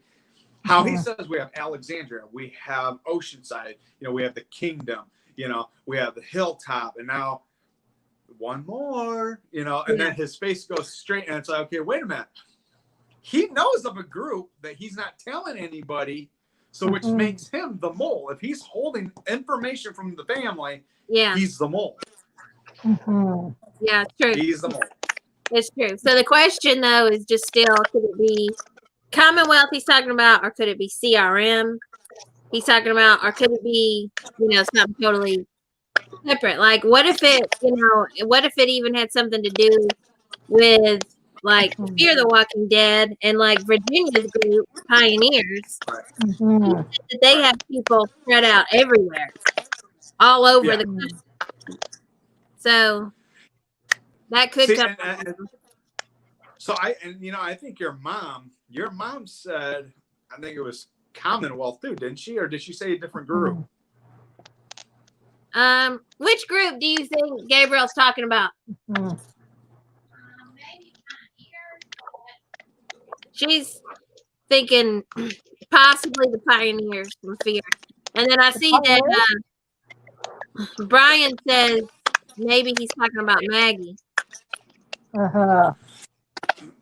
So basically, I mean, we don't even know where Maggie's staying. Yeah, I know. See, the Pioneers. My mom is saying that Maggie. Right, my mom is saying that Maggie looked, the way she looked in that scene was kind of like Virginia, Jenny. Yeah. Jenny. Oh yeah. I And can't it wait made- for Virginia to go down next season and Oh, Fear I the know. Walking Dead. She's gotta go. She's gotta go. I She's know. gotta go. What a I know. bitch. I'll never forgive her for shooting Morgan. I know. That's cold. See, That's cold. Yeah. And separating and now, the group. here's And first part is keeping skid mark from Daniel. That you have no soul. You have no soul to separate the cat from their owner. You had no soul. And separate husband and wife, John and June. God. Yeah. That's and brutal. It is. Honestly, because they took Skidmark. Oh my God. Oh, hold Bring on. back Shiva. Joshy's leaving. Bye, 20. Be careful, and we'll be praying for Lauren. And I'm glad y'all are moved in, and keep in touch with us. Yeah. Mm-hmm. Stay safe, Josh. We love you. Josh. Yep. Mm-hmm. You know, and honestly, that's why I say, you know, because they took Skidmark, bring back Shiva. Please bring back Shiva. Yeah. Oh no. We finally saw Doggy on Sunday's episode. Yeah, I know. At least we got Dog. Yep. Yeah. You know, honestly, because they took Skidmark, could you just imagine, just by looking at those big gigantor teeth of Shiva's, have those wrapped around Virginia's head? Yeah. Oh man. Shiva would mess her up. It's like girl versus real woman. Shiva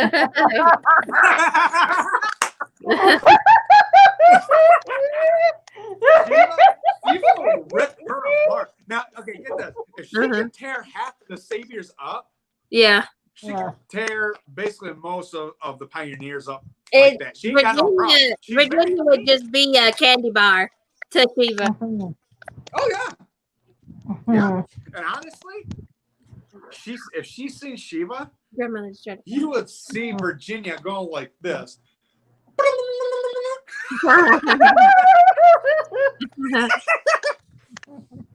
and then having oh my gosh, just to see the look on Morgan or Dwight's face, they're gonna be like, huh? Oh my God. And what do you think of this theory that Madison's coming back?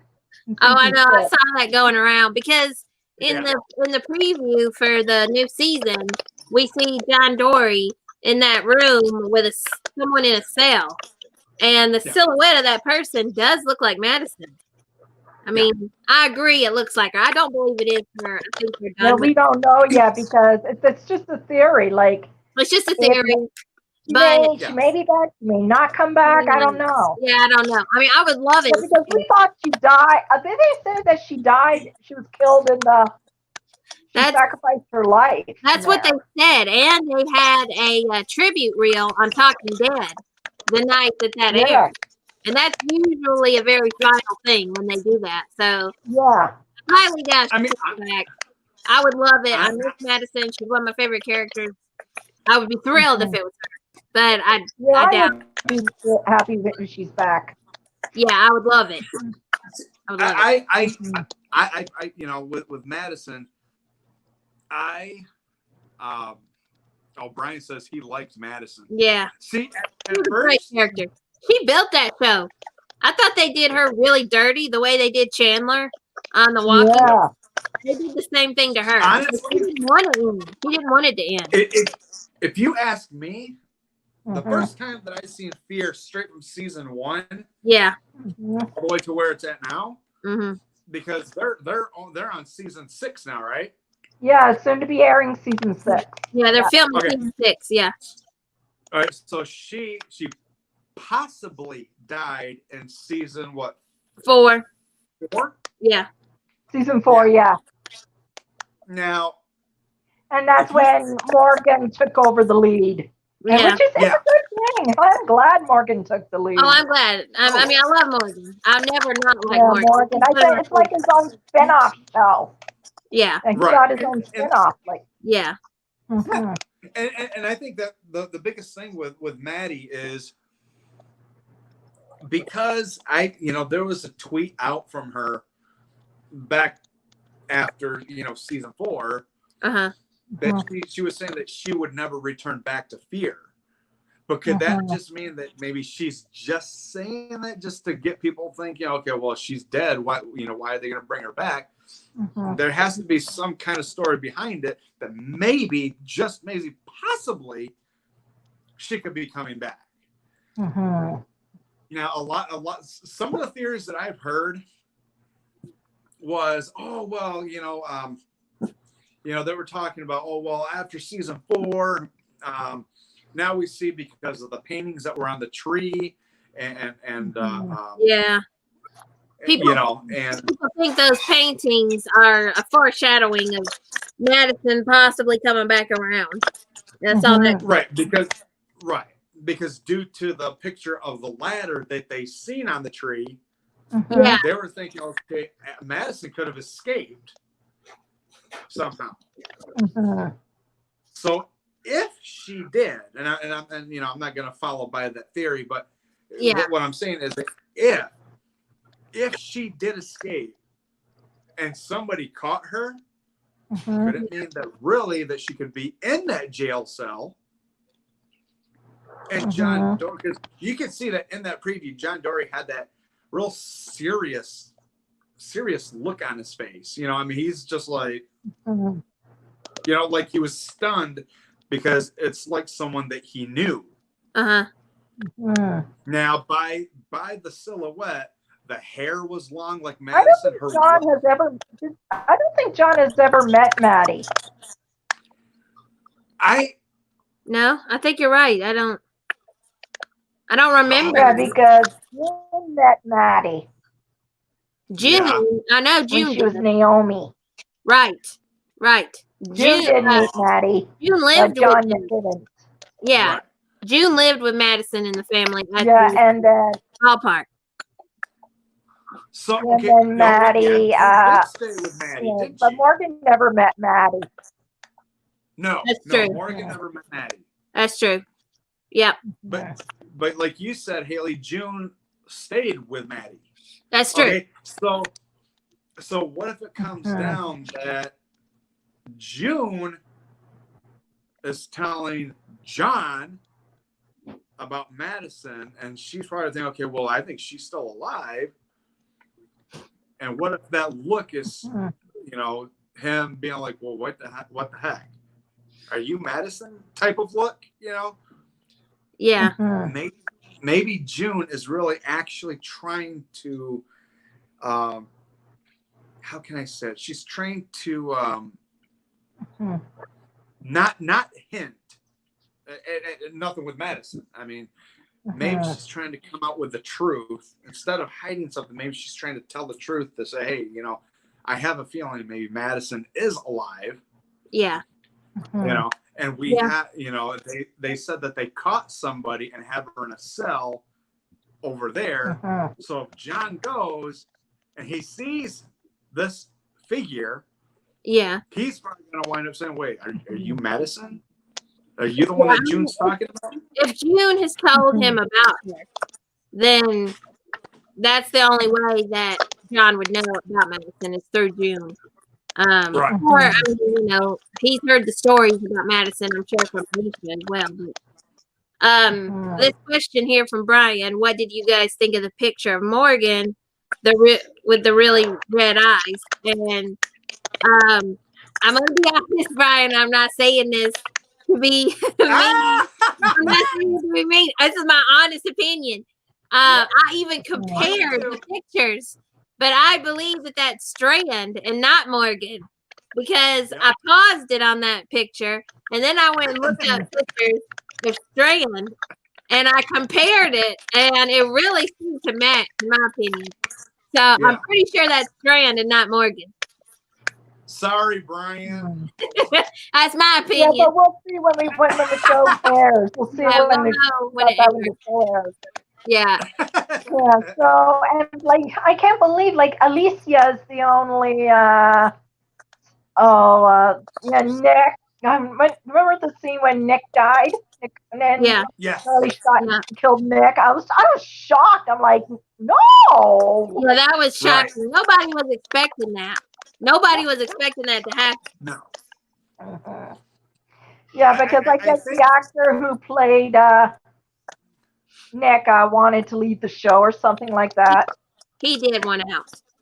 Yeah. He wanted out. He said, I can't do it anymore. Right. You know, honestly, I hate to bring it up because, you know, I have the movies and I need to, you know, really get rid of them. But Nick, the guy that plays Nick. Some banana bread, you guys. Fresh banana bread. Oh, that looks good. So good. I do love banana bread. Does it have nuts in it? Look at that. Does it have nuts in it? It does. Nuts. Ugh. Yeah. No nuts for me. Just a little bit. Just a few. Oh my gosh, it's so good. Like, is it walnuts, pecans? I think it's pecans. Pecans. Yeah, but I can't stand walnuts. Right. Me either. Yeah. But yeah, the guy that played Nick. Yeah. Plays Voldemort when he was a human. And I didn't recognize him when I started watching Fear, because a long time ago I would, you know, in my dark times I was watching Harry Potter, but seeing him as a human and then realizing now in Fear he's gotten older. Yeah. I didn't even recognize him. It's like, well, wait a minute, this guy looks familiar. So then I had to keep that image of him and Harry Potter on, and then I look at Fear, and it's like, wait a minute. It's unbelievable.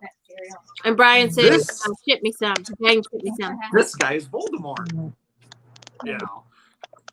So it started to really, you know, add up. But I mean, the guy that plays Nick, I mean, he's an amazing actor. He is. He's an amazing actor. I do miss if I should call him. What's the dad's name? Travis. Yeah. Travis. Oh yeah, Travis was a shock. Yeah. Yeah. Like, because like when they were up in the helicopter, he was shot he got shot clean straight through in the neck, and like, and then I thought he was.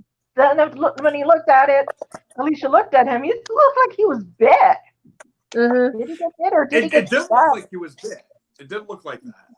Yeah, he got bit by Walker. Yeah, it did look like that. You know, and there's so many names for these walkers. You know, you get. Hold on. Brian's cracking me up because he said, I love banana nut bread. Gigi said she doesn't even like bananas. You know what?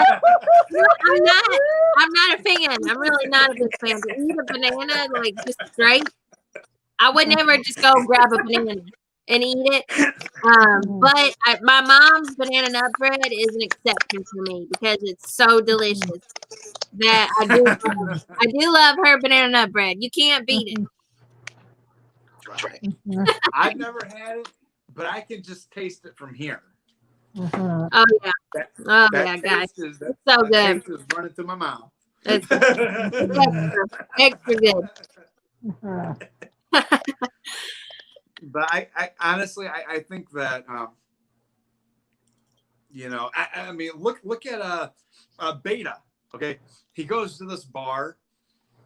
And on that poster, you see on the bottom of that poster, it says Austin, Texas. Yeah.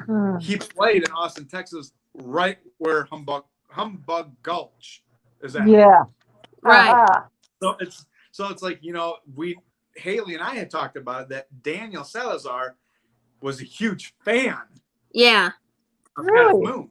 Of Half Moon, yeah. Because he had he knows where some of his favorite records. Yeah. Yeah. So seeing that and realizing, well, wait a minute, You know, because when Haley said, "Oh yeah, I think I had that feeling that Daniel was a huge fan of Half Moon," you know, and it's like, well, it's like that's good, you know, and coming to think about it and looking at his face on that cover when the records dropped, it's like, well, wait a minute, because we all thought, you know. And I think you might have been thinking that too, Vixen, that we're thinking, you know, wait a minute, that looks like Beta. Yeah, it does look like him. Right, we thought so. Right. So by looking at that and then looking at the cover in The Walking Dead, when he takes off the half of his mask and just slaps it on that record, and it's like, well, wait a minute, that looks like the same kind of cover as it was in Fear, but a lot different. The views were different. Yeah. And then to see the hint that he was playing in Austin, Texas, I mean, on that poster, that was, if you take the face on that poster, that looked like the exact same image on that record on Fear. Yeah. Really? Yeah, it does. Yeah. So it's like, whoa, wait a minute. Wait, he played in Humbug's Gulch? So it's like, okay, this is, you know, it seems like it's all connecting. You know, that Half Moon wasn't. I feel like Daniel definitely saw Half Moon in concert. I feel like he was at his concert because that poster said the poster said live in concert in Austin, Texas. So I feel like that means that Daniel has seen him in concert. Right. So, he was probably at the concert of that live recording that Beta puts on, that record of the live performance. Yeah. I bet Daniel was at that concert. Wow. And then to even know that they were playing it on The Walking Dead, and then the day that I think when it was like way after Jesus died, that Magna was listening to it. Really? So there was that's right. There. Yeah. There were hints there that, you know, we've seen the cover in Fear. We hear, you know, the music playing, you know, while Magna is listening to it. Then we hear it when he went to the bar. Right. And it's like, okay, so that's all. It's basically all coming together because that's the same voice. That's the same voice. It's just, you know. Yeah, it was. It was the same. They were listening to one of his records. So. And Haley and I were talking about because we were watching the scene on The Walking Dead. It was this season, and it was when she came back on the boat. Okay. Yeah. Scene for episode 16 that should be releasing hopefully soon. I'm praying and hoping that comes out real soon. That when Maggie goes and she takes out the letter from Carol. Yeah. We think that where has she been all that time? Maybe she was on that boat to go and hand that to Maggie or leave it there for Maggie and then come back. But see, the thing is if she went to Oceanside and there was nothing there, that means Maggie isn't that far from Team Family. So where could she be? That's true. Yeah, could be. That's a funny comment, Brian. It's so true. It's funny to think about Daniel chilling out because he's a straight killer machine. It's funny chilling out at a concert. Oh man, it's true. But you know where is it that where you know, I mean, in that episode, I mean, we see that. There's my mom's hand, you guys. Look, Brian.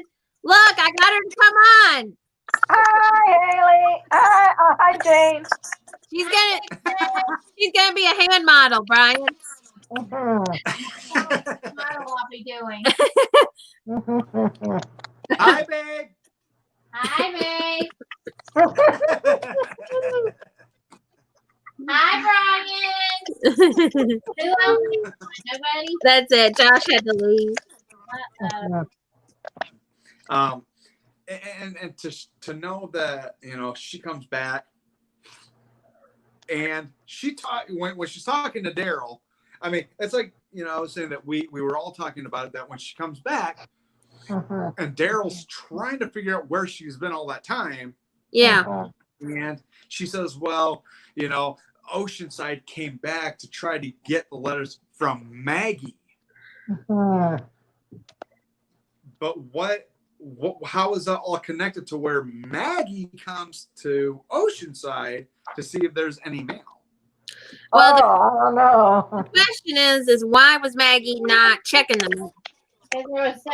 There was lots of letters in that mailbox, and Carol says that when she went to deliver the message or whatever she said about Maggie, she said that Maggie had not been picking up her mail. And then we see when Maggie opens the mailbox, there's a lot of letters in there. Wow. So the question is, why isn't Maggie checking her mail? What's keeping her from checking it and letting all these letters pile up and not knowing what's going on at home? Why was this not a concern to her? What was holding her up from something so important as knowing what's going on back home? You know, honestly, I think that because Sam is here. Oh, Sam! We'll put you on the screen if you want to come on. I think that because we see that there is something that is connected, you know, to Maggie, and with, you know, her saying the old, you know, Commonwealth had to come back to check to see if there was anything from Maggie, you know. Yeah. And so what really gets me thinking is Daryl thinks that at that point that Carol was out looking for Alpha. But really, I think that the whole situation is that she went to give her that letter to warn her. She did. Yeah. She did. Because it says it in the letter. In the letter, it says, you know, she says, Jesus has died, Tara is dead, and my son. Yeah. And then it goes on to warn about the whispers. She goes on to tell all about the whispers. I love that Sam said that. Well, see, and that's why, you know, she had that look. You know, she's just sitting there, she's reading that letter, and all of a sudden when she looks up, you know, she's like going like this, and then all of a sudden she has that, okay, I'm going back home type look. So I think that she may be returning with, okay, now I may be wrong. You know, I don't know if your mom will agree with it or not, but I have a feeling that Maggie is returning with Commonwealth, and that Commonwealth is the 5th group. Because it's like you said, that this group is safe keeping just in case something goes wrong. So Commonwealth just may be it. And also Gabriel refers to this group as a lifeline. So lifeline, there you go. You know, this is a well-off group, but my problem with it is that, you know, Commonwealth is well off, but so is CRM. CRM is also well off, and the connection that I see here with CRM is the fact that Jadis is clearly with CRM because that's where she takes Rick, and then we know that Gabriel and Jadis kind of have a history. So like season 9 last year, Gabriel really he was a hit with the ladies. Right. Jadis, and now it's weird. I'm like, okay. I know. Oh, Gabriel, you are one now. You are one big loving love machine. Gabriel the love machine. That's nasty. That's nasty. Now that we see that now this figure comes up with this iron mask, keeping their face hidden, with a hoodie, okay, all dressed in black. And I'm not saying that it is because, you know, he's proud with Commonwealth anyways, you know. Yeah. What if, even though that he blew up the bridge, he's not dead. He's not dead, so we already know that. What if it came down that he came in a suit, or Jadis, but I'm going to finish off with this Rick theory first. What if Rick came back and he learned all them moves to come back and really rip apart Whispers? I know. I mean, everybody would love to see Rick, but I mean, he said he's done with the show. He was like show bye when he left, so he doesn't want. I don't believe it would be him at all. But I do like the idea of Jadis because I feel like that would be a huge, like, wow, you know, because we don't know what's going on with her, and I think she could pop up anywhere. I think she could pop up back on The Walking Dead. Yeah, I agree. Here, Yeah. I think she could pop up anywhere. Well, see, and that's why I think, you know, because when I brought up Jade, or when you said that, you know, I had the idea of Jadis, you know, there's a lot that even in that time, that even if she is with the CRM, looks like a darn ninja from Mortal Kombat. Yeah, It does look like a ninja. And see, I'm thinking that because Jesus was kind of the only ninja type on the show.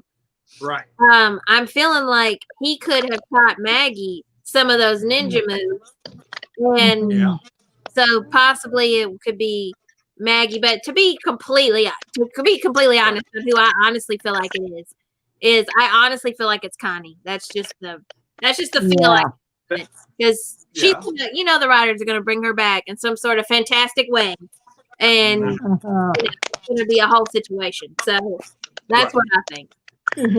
Yeah, I do think that too. I mean, with this, and they are short. Sam's bringing up that they're short, and then Connie is kind of short. Right. And see where Jadis, aka Anne, is a little bit taller.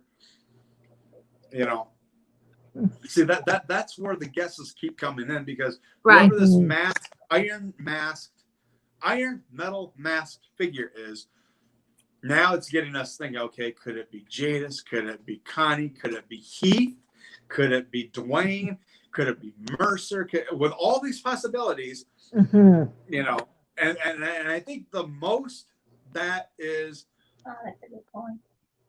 that really sticks out, literally, is Connie.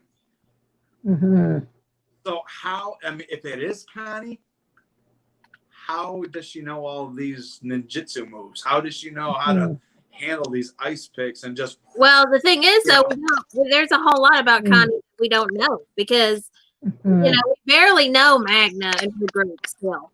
There's still a lot that we just don't know about them. And, you know, that's... Yeah, or maybe Magna pulled, remember when Shane sacrificed Otis in season 2? Yeah. Or maybe some people think that Magna pulled a chain on Connie. Right. Yeah, but we don't know what happened. That's possible. We'll have to wait and see. It's possible. That's true. You know, and I think that scene with Connie, and we don't, like Haley said, we don't know the backstory of Connie. We don't know what she learned. You know, what if she learned karate, if she learned ninjutsu, if she learned taekwondo, or you know, or jujitsu, any of it. We don't know. Yeah. She might know. She might have found some kind of group that taught her these things. She's been gone so long. I mean, there's a lot of possibilities with that. Right. And I think that another... and this is true, too. Sam says that Connie did have knife skills. Yeah. So... it's a good possibility. This is funny. Yeah. You know, like how oh, what's his name again? My gosh, I keep on forgetting his name. The one that taught Morgan. Eastman. Eastman. How he taught him. I think it's called Aikido or something. Yeah, Aikido. Yeah. Aikido. Yeah. That looked like the. Yeah, he called him the cheese man. Yeah. What was his name again? I forgot. And Kareem was here. Hey, Kareem. Kareem, you can come on if you want to. Everybody's welcome. Eastland. Yeah, Eastland was his name. Eastman. Yeah. Yep. Yeah, Eastman. Yeah, with a goat named Tabitha. Right. Yeah. Tabitha. So That sad was so sad. when they ate Tabitha. I hated that. God, what's wrong with you guys? I hate that. I love Tabitha. Yeah, she was adorable. I love Tabitha. You know, honestly, because he taught Morgan Aikido, you know. Yeah. That looked like the Aikido stances. Mm-hmm. I mean, if you really look at Morgan's stances, that's Aikido, you know. But see, that would pose the question then that Morgan would have taught that to that person, which would mean that it could possibly be somebody from here. Yeah, so which could be Alicia. Right. I mean, Alicia's short. She's short. She is. She's got that build. She's got that build. So with that build, I'm thinking, because now it's between Alicia and Connie. Hold on. Karen's bringing up a good point. She's talking about Connie here. Hi, guys. Right. She has found a cool outfit, new crazy weapons, and learned to use them in 3 days. After wandering in the... She's saying that would be absolutely impossible.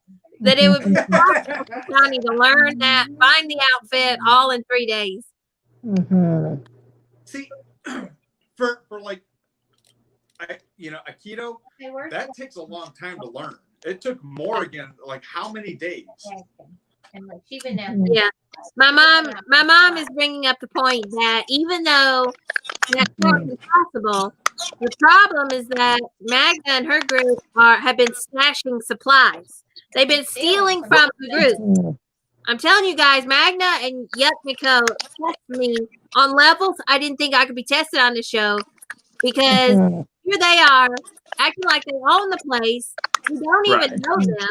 They're stealing from Team Family, and then they want to think that they can go and troll Carol, and they don't even know her.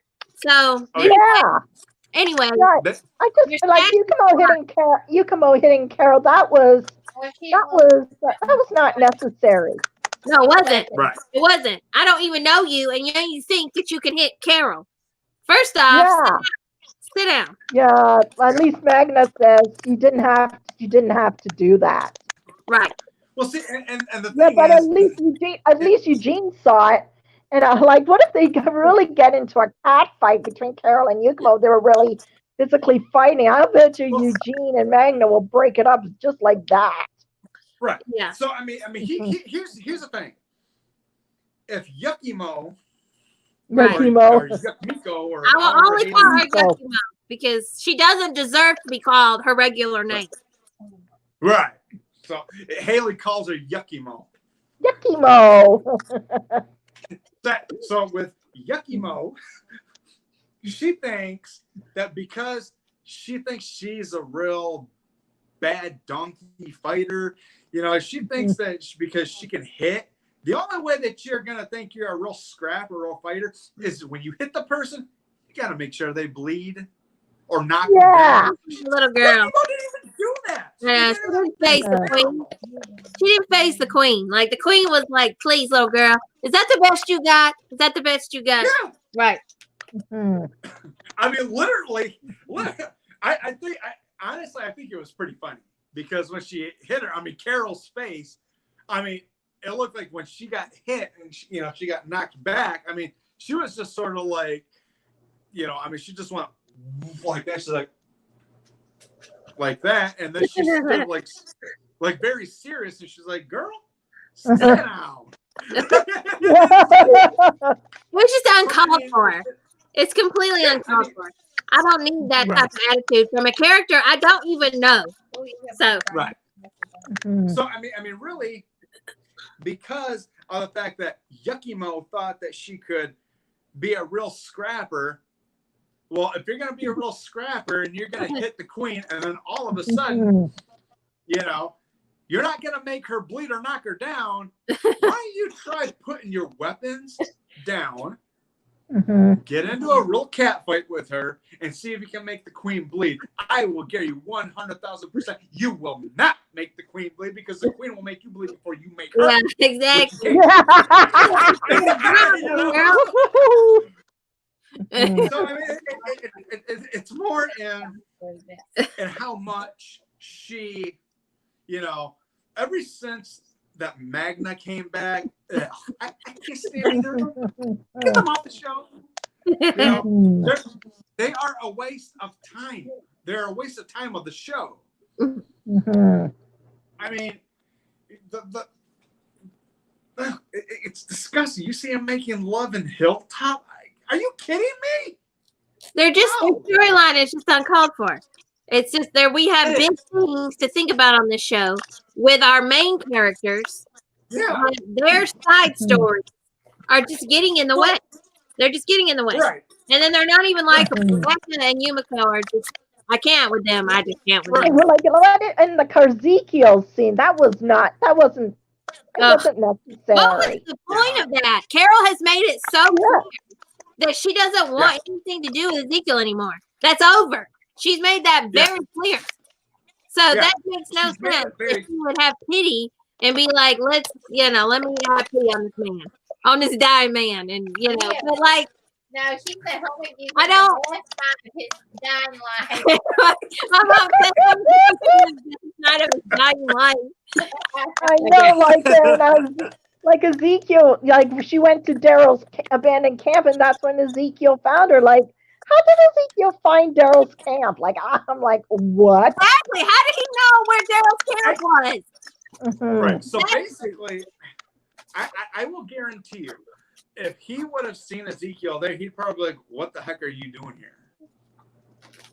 Yeah. He'd be like, "You can turn around, get on your horse, and get off of my territory because you're not here. You weren't. She could be here, but you ain't." See, I don't want to be discussing about it, but Carol don't want the little teeny tiny little peanut. She wants the big D. Oh no. The big deal is right. See, but besides that, he's probably saying, okay, why are you here? She's here for one thing. She's here for me, not you. I can guarantee you, him and Daryl, see, if they would have never. Oh my gosh. I imagine Yukimo, Ezekiel, newly healed, and Princess return. Maybe Eugene stays with Steph. Carol meets what? Yukimo. Yukimo. And hits her. Yukimo. Princess looks all what the heck. I can hear her saying something really. Okay, you put Yukimo and Princess in a battle. Princess will waste Yumiko. Yeah, she will. Yeah, she will. Yeah. I love Princess, you guys. I am adoring her character. We don't know. I just love Princess too. I adore her. She's so likable, but she's also so relatable. She's actually a character that's relatable. She's been a loner. Yeah. She was a loner before the apocalypse. Yeah, that's true. And that's so relatable. Mhm. That's very personal, and so I'm adoring her character. Yeah, see, I really like how Palau is really bringing Princess alive. Yeah. And how she acts. I mean, see, if you really look at it, yeah, Palau has that charisma. she has that She charisma. did. They As picked soon as, her to the yeah, prince. as soon as they showed up, she's like, "Hey!" You know, it's like, Kareem's on a roll. Kareem's on a roll. Princess walks over to Carol, sticks out her hand, and says something about the fact Yucky Her Mo hand says, is you know what, Come and she needs to be friends with you need Carol. to be friends with Carol. You know, I honestly believe that I think I hate to I would really hate to ship these two, but because of the fact that Yucky Mo holds out her hand to King Ezekiel. Oh well, you know who we really need? We need the real king of the kingdom. You know what? I can't figure out what's going on there. There's so much. I've seen more chemistry between Ezekiel and Yukmiko, you know, than of course I ever did with Carol, obviously, because that wasn't a real love. But I can't figure out what Yumiko's obsession with Ezekiel is. On this trip that they're taking, she seems very obsessed with him. Yeah, but what about Jerry? And I can't figure out what's going on there. Right. Well, I honestly think that because Yumiko has that sense of desire to try. Honestly, I think she swings both ways. That's what I'm wondering, because the way she's looking at Ezekiel, the way she's talking to him, like, oh, we need the man to build the kingdom, and all this, and giving him all these eyes and looks, and then he's riding on the horse with her, like, something's going right with this picture. She the way that she said that, she could have. Okay, hold on. She could have been. Oh no. She could have been like, you know, the way that she said that. Okay, she could have been like, you know who we really need? We need the king that built the kingdom. You know. Oh man. And then probably just lay on him. You know, just get it over with. Just get it over with. Yeah. Get that out of here. It's odd. What's going on with that is odd. I'll tell you what I do like though. I do like the idea. I do like the idea of Ezekiel becoming like this father type figure with Princess.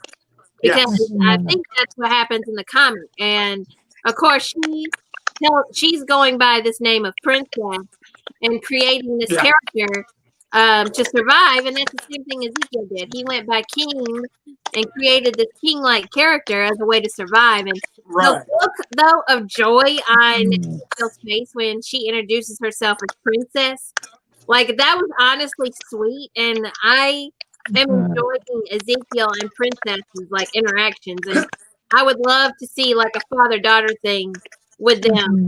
I like the way he looks at her, like, you know, like he's proud of her, and you know, they just met, but they already have that type of connection because they have characters for themselves to survive this world. It's, you know, and I like that between them.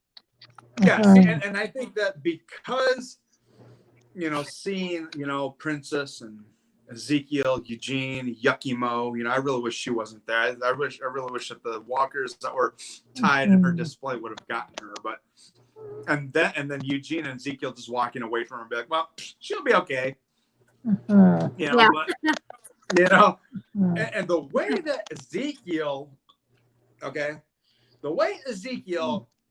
introduced himself, he's like, hi, I'm Ezekiel. I know. These are my friends. But Yumiko. It's like, mine.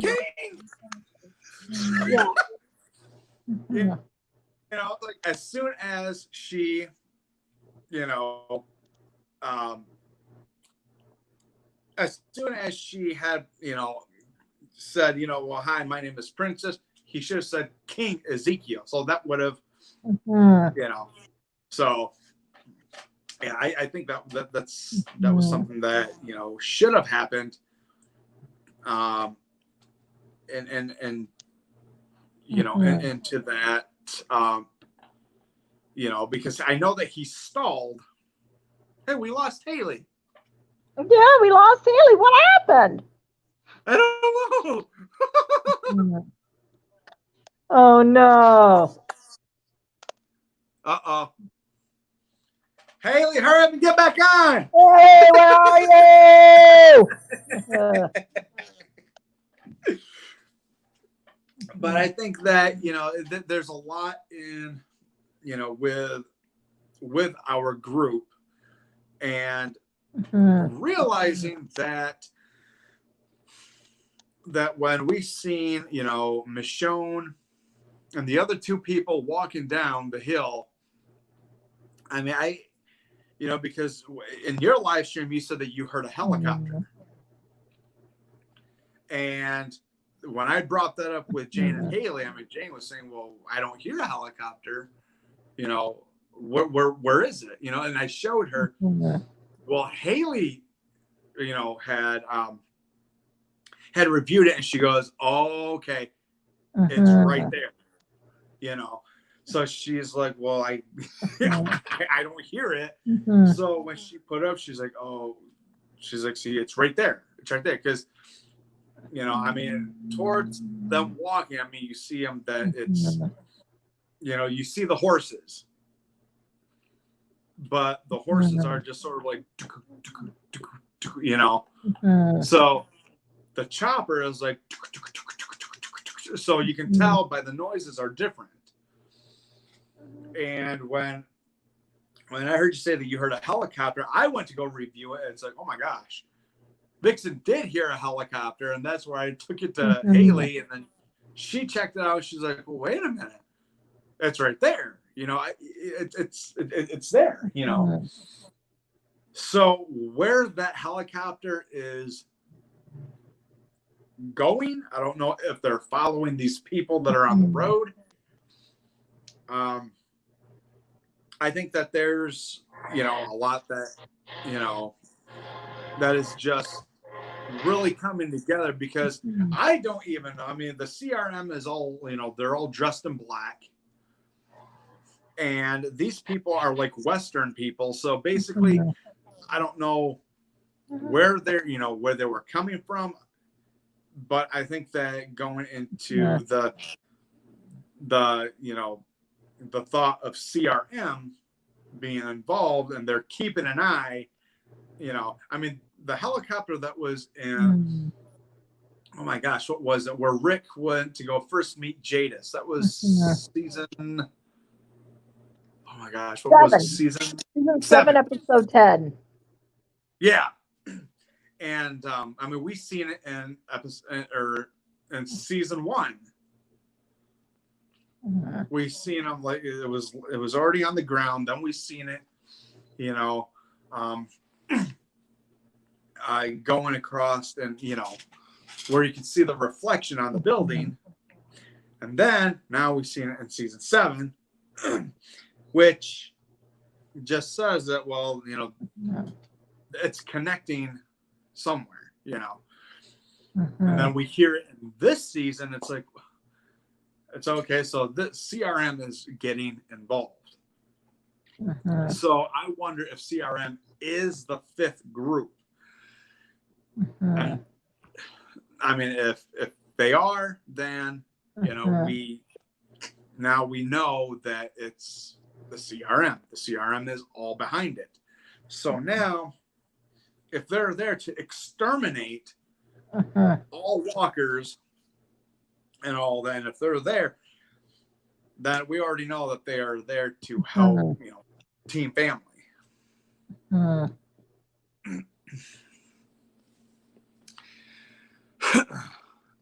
Okay, let's see.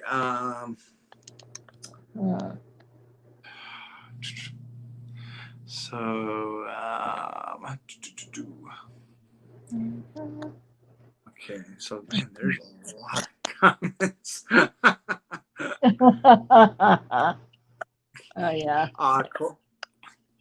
Anyway, Corey, The what? Anyways, I'm getting pretty tired, so I'm gonna get going and I'm gonna bite to eat and relax for the rest of the night. So it was great seeing you again. Great seeing you, Jane, and I will see you definitely on Sunday. And make sure you watch my videos, okay? All right. We'll be there. Okay. All right. Good night, night Wolf, night Jane. Good night, everybody. Yep.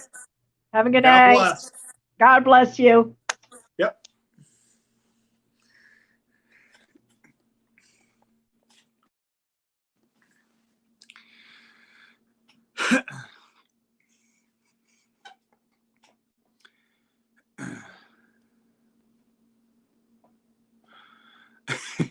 Let's see, Sam. That would be awesome to see Rooker and Princess together, even Shane and her. That's a good combination there. Although I am sure he would want to get with her.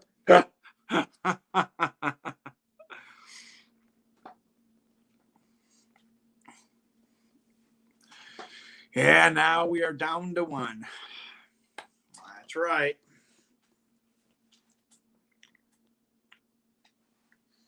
Anybody else want to come on and share the screen? Where's Haley? What happened to Haley?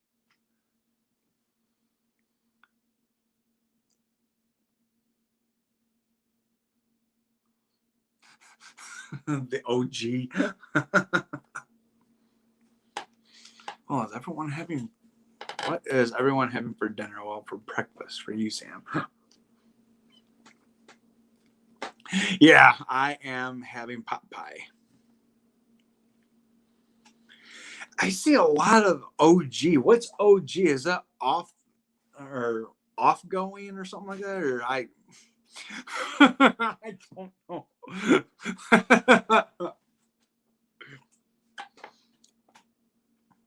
Original guild, or I don't know. I don't even know what OG means. Or on ground, or I'm not even sure.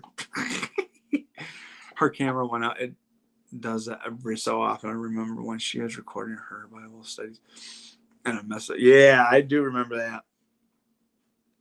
Original gangster.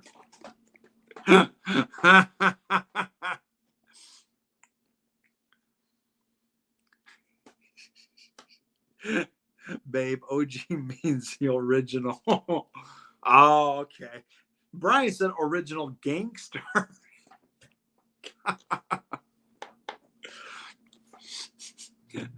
Probably rice bubbles for me.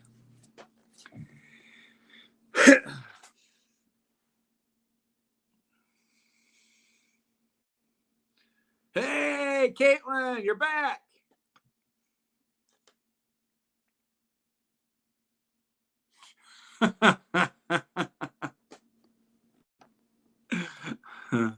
Brian is being funny. But yeah, I mean, I think there's, a lot that, that honestly, that there is something with this helicopter from the CRM. And so there's a huge connection with that.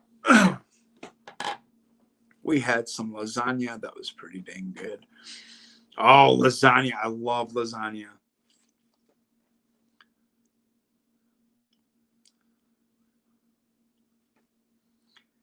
Sam, what is rice bubbles? Queenie, I am jealous. I love lasagna.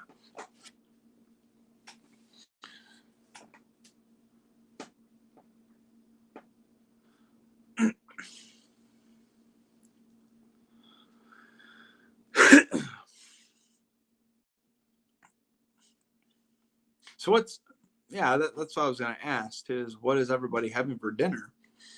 But Caitlin had lasagna.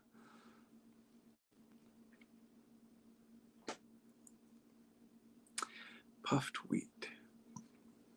I think you guys all have that. We haven't had lasagna in a while. So was nice.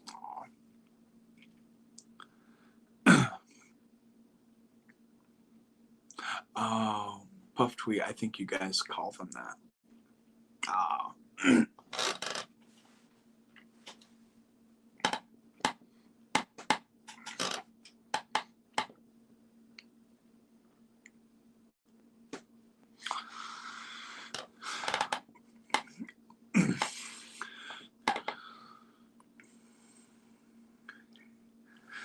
What? There's no helicopter in The Walking Dead. Nobody's seen a helicopter.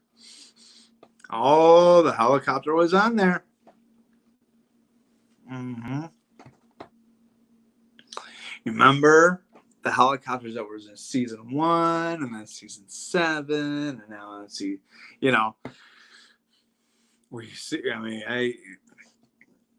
I mean the sound, you'll hear the sound of the blades going, and it seems like it's very faint, but you'll hear it because you hear it go, you know, so you'll hear it.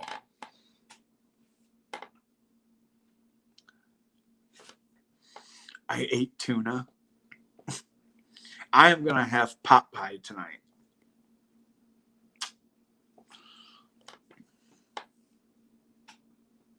When will Negan tell someone about the helicopter? That is a good question because I have no idea when he will say anything. I don't know if he will say anything about the helicopter. I think that's, I don't know when that'll come up. Like I said, I don't even know if it'll come up. So I think that there's, you know, I'm hoping that it'll come up soon.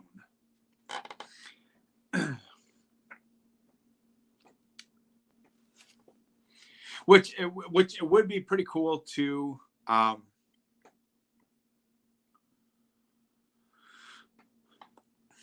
oh, Rice Krispies. Haley will be back in a minute. Oh, okay. Awesome. But I think that, you know, seeing a lot of, you know, what's been going on and realizing that there is, you know, what ifs. I think that even with this masked character, I mean, we don't know who it is. You know, I think, I think that, you know, going over a lot of, you know, with this masked figure, and, you know, so I think it's more in what, you know, and who we find out and who it is. Just tune in with relish, Old Bay and mayo. I also had a dill pickles. She had to go to the bottle store. I am addicted to pickles right now. Jane, we make chocolate crackles with them. Oh, sound delicious.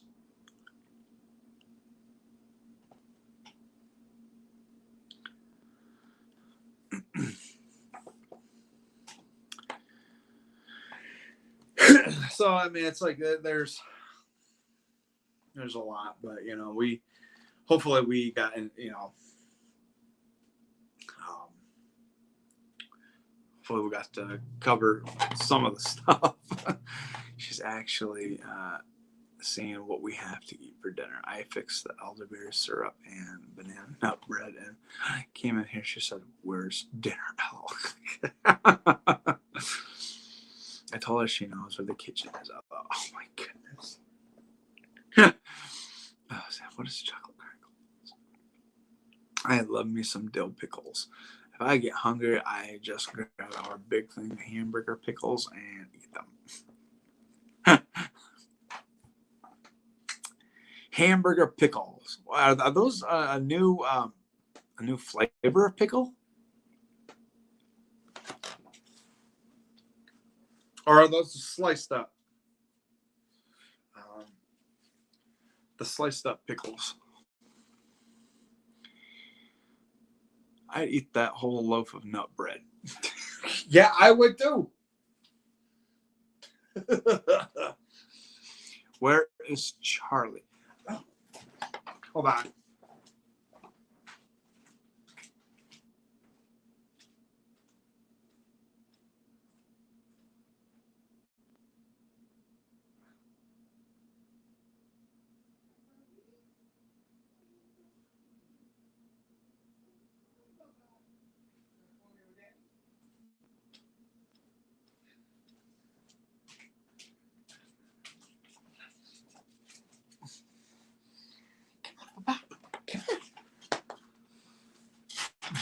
No, they're just sliced pickles. Ah, okay.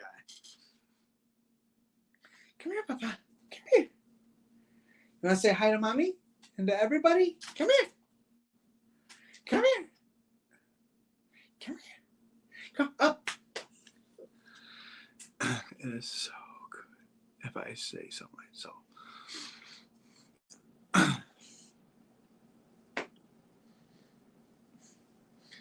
Hold on.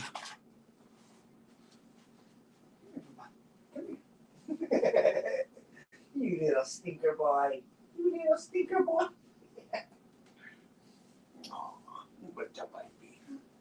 But your baby. Okay. Say hi to everybody.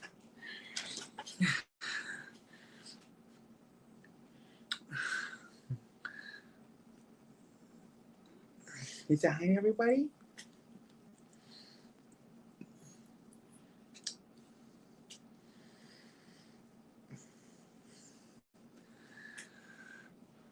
Butter bread pickles. Oh no. Can you say hi to everybody? Say hi, everybody. Say hi.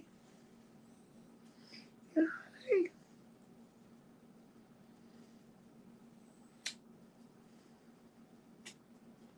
What's the matter, Papa? Look at everybody. Can you say hi?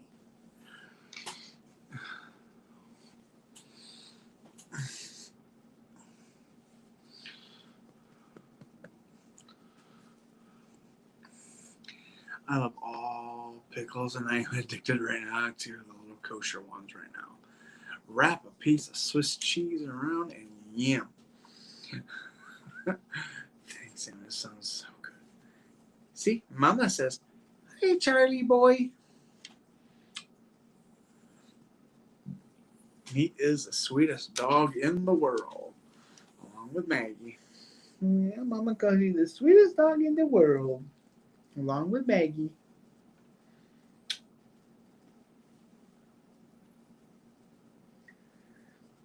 Let's see.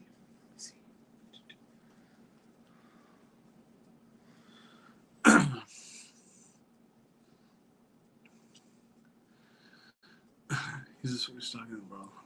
I love pickles. All pickles. See, everybody loves pickles, Bubba. Okay. Go, oh, oh, ooh. Can you do that? Go, oh, oh. You want to get down? Is that why? Oh, he doesn't want to say hi. He looks very tired. Okay, Bubba. No. Stay right here, Bubba. Stay right here. Stay right here. Come here. Good boy.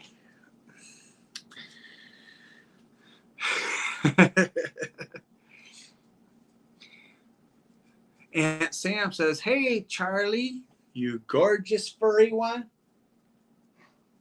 You hear that?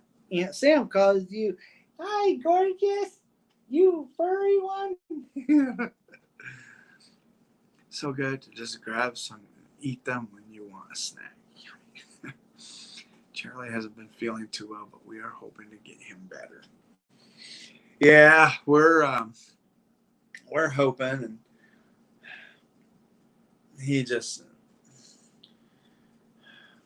we're just trying to get him to try to get boosted up and hopefully, you know, get his body system and to get his body to where it needs to be. He is, you know, he's got medicine for it, but you know, it's crazy. So we're gonna get him better. They are, Brian, a favorite Aussie treat for every party. There you go. Poor Charlie boy. I know, Queenie.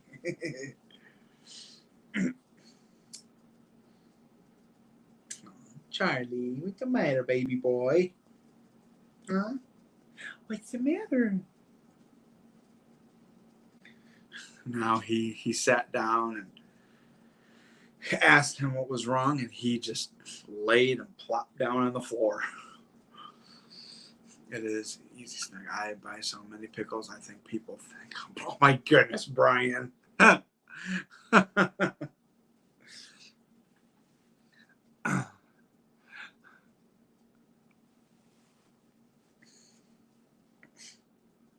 Charlie, what are you doing, Baba?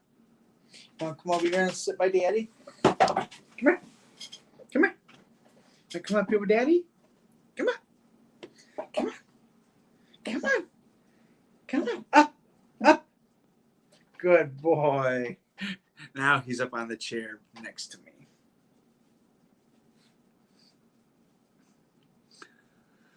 If you are around, we are selling. Oh, man.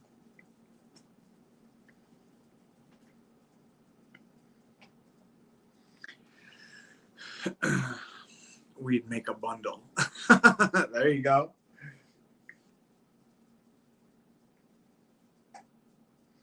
Let's sit down, Charlie. Can you sit down? Sit. No, Baba. No. That's a no, Baba.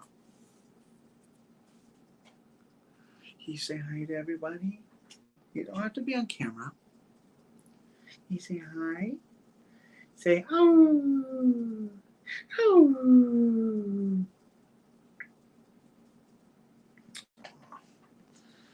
Oh, we're trying so hard to get him cheered up.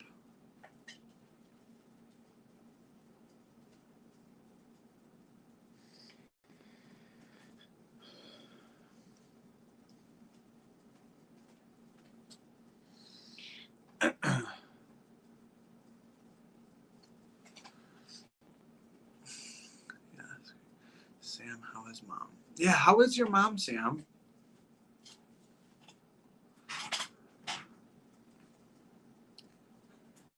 Wolf, what's the next cooking video? I request enchiladas. Oh man. I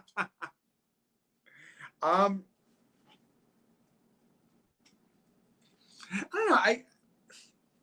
Enchiladas, I might.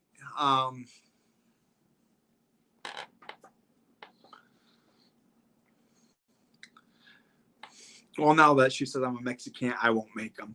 I don't know. I'll probably. I don't know. I don't know what to make next.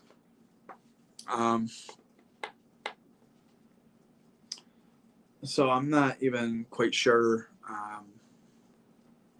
You know what to do next. So I'll have to figure it out. I will definitely have to figure it out.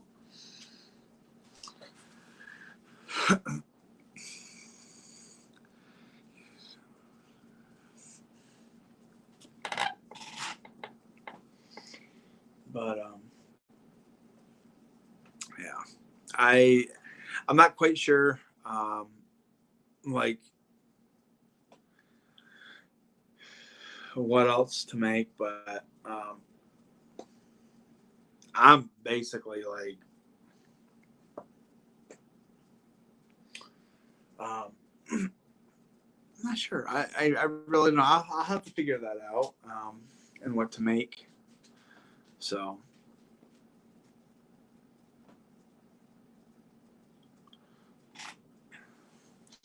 If you remember that chicken enchilada recipe I made. Yeah. Didn't you make it? I think I did.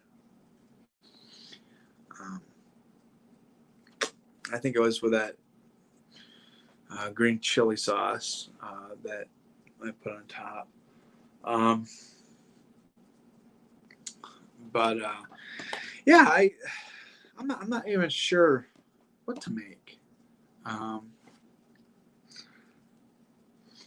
probably have to, just like I said, I'll probably have to, figure something out and see what to do next.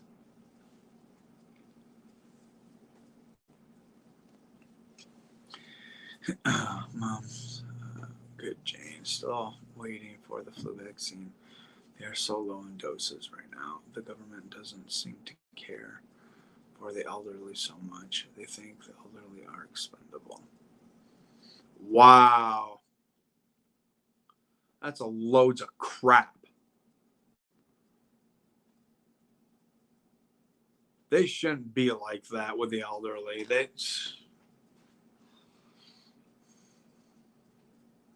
That would make me mad too, Sam. I live in a town that has a large Mexican population, so I grew up around it. There you go. It is delicious. I bet that would make a good video. Yeah. But I don't know if I'll make it because I'm a Mexican, remember?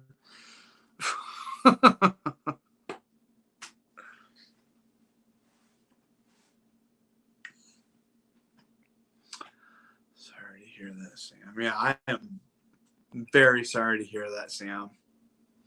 That ain't right. I am sorry.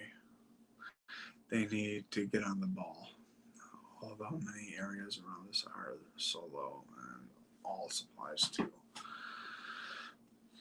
We have a good many Mexicans too. I don't have nothing here except just one little restaurant. Or, well, not all. It was a restaurant, but it's moving down by Jeans. Then we have a Mexican store where they have churros and all that stuff. So,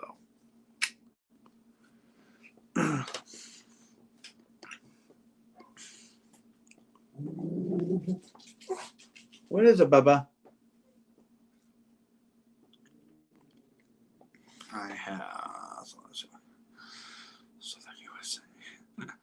I had an argument on Facebook with a guy who said at least more of the deaths with virus have been old. I told them one life, regardless of age, is too much. So I was so darn angry. Oh man, that's crazy. That is crazy.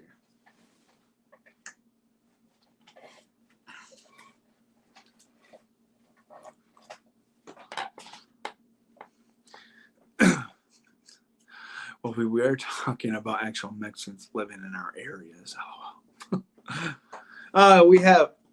We have some of those here. I mean, we don't have very much. I mean, there are a lot here that that live around here. I don't understand why companies aren't pumping out supplies. I don't care if they make money. Yeah, exactly. I agree with you, man. That's just something that they need to get their heads out of their butts and literally doing something to help.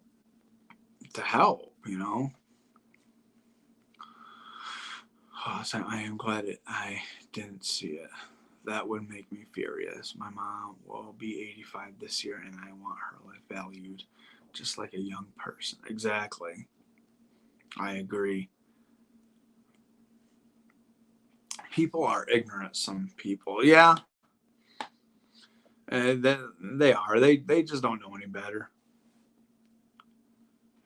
They don't care about anybody but themselves. I mean, I agree We have like 20 Mexican restaurants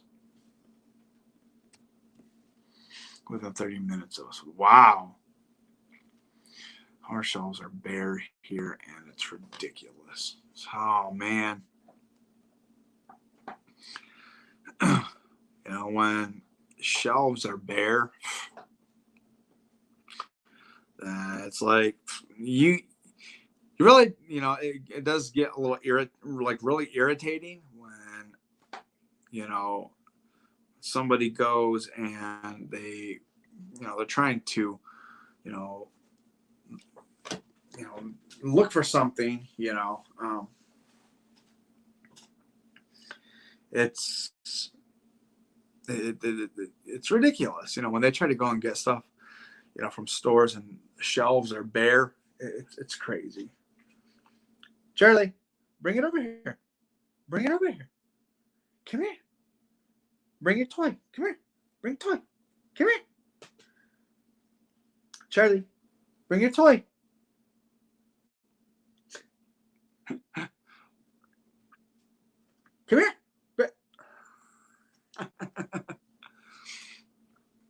Jane, that's why I've been so stressed.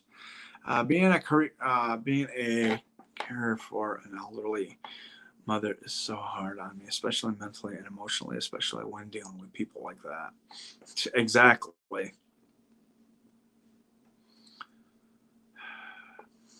I bet it is hard. Caitlin, that's awesome. I love Mexican food. We're okay down here, supply wise. I think we're looking at the fact that it hasn't hit us super hard. Yeah, I think here it's hitting us pretty hard.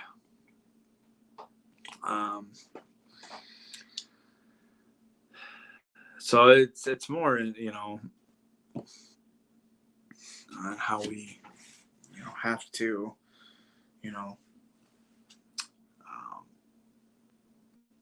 how we have to make sure that people, stock up on things that,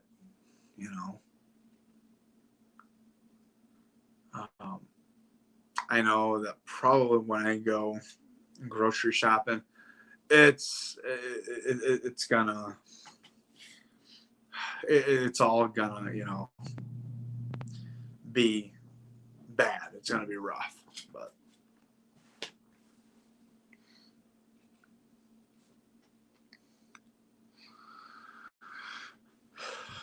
like I said, we're still not in full lockdown yet.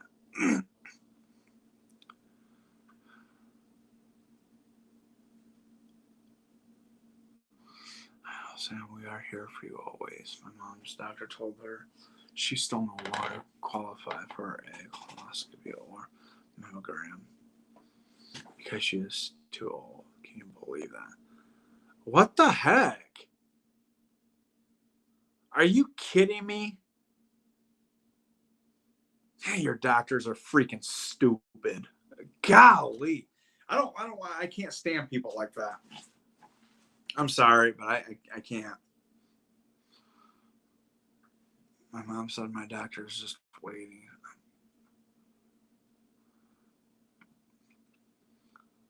Wow.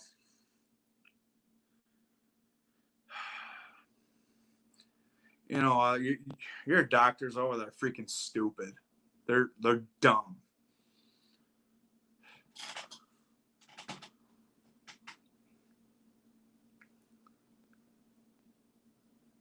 Yeah, that is true. God has shown you guys, Caitlin, much mercy, and that's awesome. So I have help with my parents when I think it's hard. I can't imagine by myself. I know you're doing what you have to do. You are a saint. We are in lockdown, but can go out for food, medical, and work if we have to. Other than that, self-isolation. Doctors are generally awful to women. Yeah, I know. See, that oh my gosh. Hello, Caitlin. I am appalled at the doctor who told her that.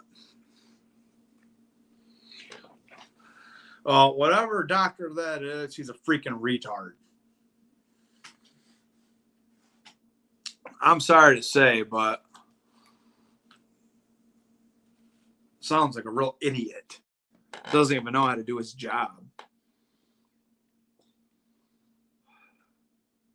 Yeah, same here, Sam. Although if you are out and are fooling around or don't have a pass for a job necessarily, you get a ticket.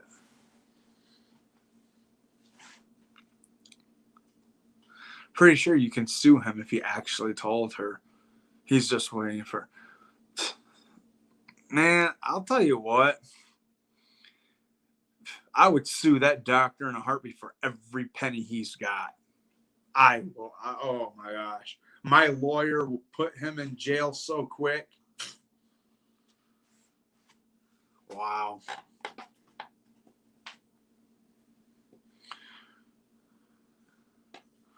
Pretty sure I agree, Sam. Colon cancer runs on her side of the family. I told my mom to call around to see if she can find someone who will keep screening her, as it has me so scared. I'll definitely be praying for your mom.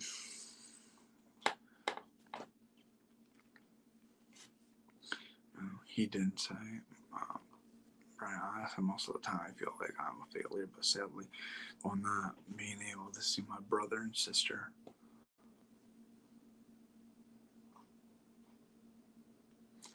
I gotta keep going and keep Mom safe the best I can. That's right. Well, we're with you, Sam. We are with you. And just remember, God's always with you. He will always find a way, you know, and where there's a will, there's a way. And, you know, God can do that. And just keep looking towards him and pray. My mom just said to us when I asked her why she was not having her annual scans done. The doctor did say at your age. Wow.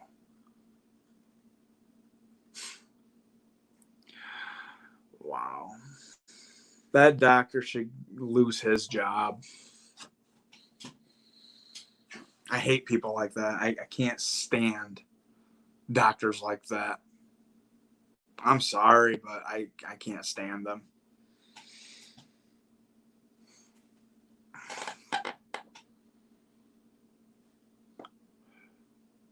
Sam, you are not a failure. You are a hero for doing all you do for your mom. Sam, you're doing a good job, and you are doing. You are a good daughter. Yeah, that's right. I mean, you're doing all that you can.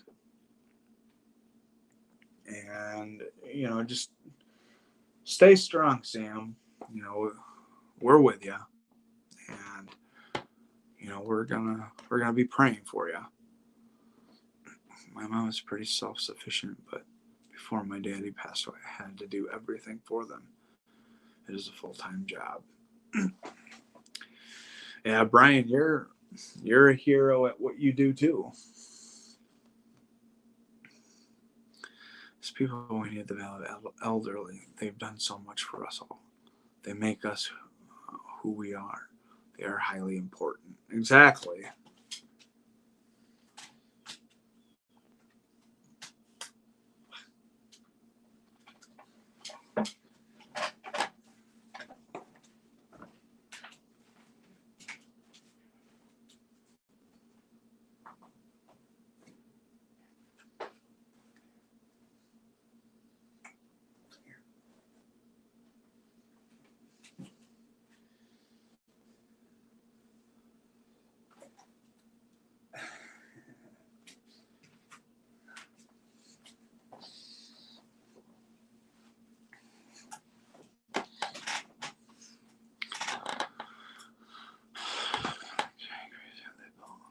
We got now. Exactly. And, you know, they did build, you know, what we got now. Thank you guys. I appreciate you all so much. You're very welcome, Sam. You just keep on doing what you're doing, and just keep helping your mom out. Do as much as you can, and just keep her safe. Keep both of you guys safe and your family. And just hang in there. Look up to the Lord and keep praying. Keep helping your mom as much as possible. And we will definitely be praying for you. No problem, Sam. Yeah, we all love you. We love you, Sam, and you never forget that we are here for you anytime.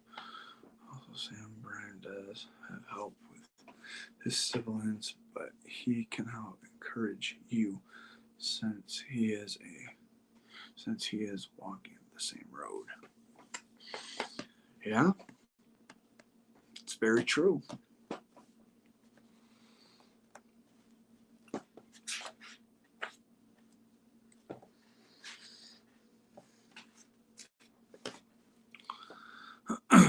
Thanks, Caitlin. Lots of love to you and your family, guys. Oh, thank you. We love you, so you never forget that we are. Thanks, Caitlin.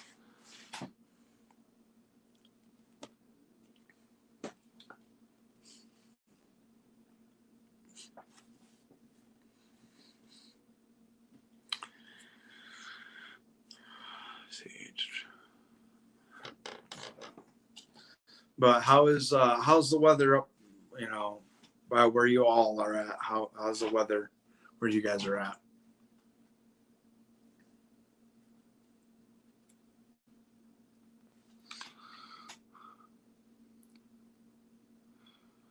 See what you have to look forward to, Caitlin. I can remember being your age, Caitlin. I would never allow myself to think of losing my parents who were needing me all the time. Things surely change. Yes, if you need to talk, message me. Yeah, Brian, your parents are lucky to have you too. You do awesomely. Aww.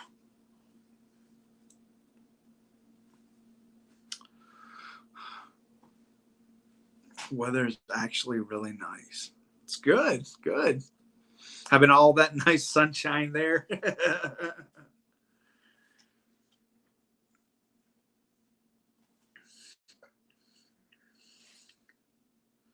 Weather okay in Melbourne. It's like 22.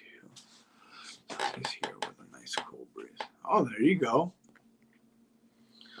It was 70 and sunny. Wow.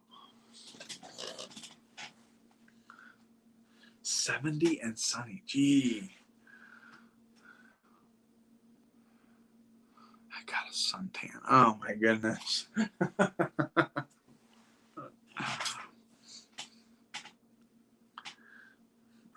know when your dad is extremely hard, and please remember I have walked that road with my daddy, and I am here.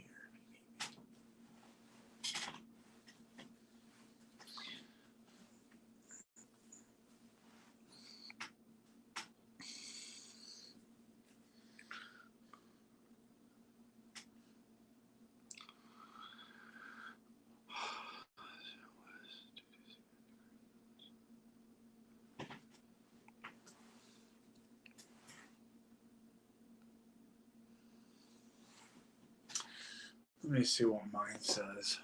Alexa, what is the temperature here? Right now, it's 51 degrees Fahrenheit. Tonight, expect a low of 37 degrees.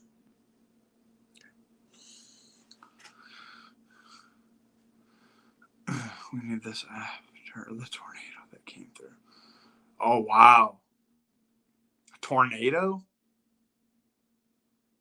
Holy cow. It is hot here in Georgia, and it was really cloudy today. It was supposed to storm. 71.6 Fahrenheit. Wow. That's crazy.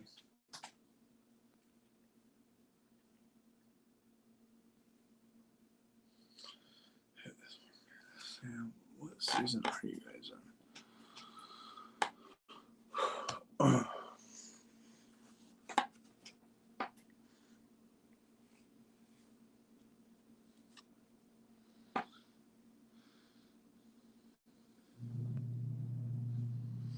Yeah, it didn't hit my town, but it did a ton of damage. Jeez, oh Pete. Did they say what kind of tornado it was? Like F1 or F2, F5, F3? I mean, I'm just glad that you're okay. It didn't, it didn't hit your town.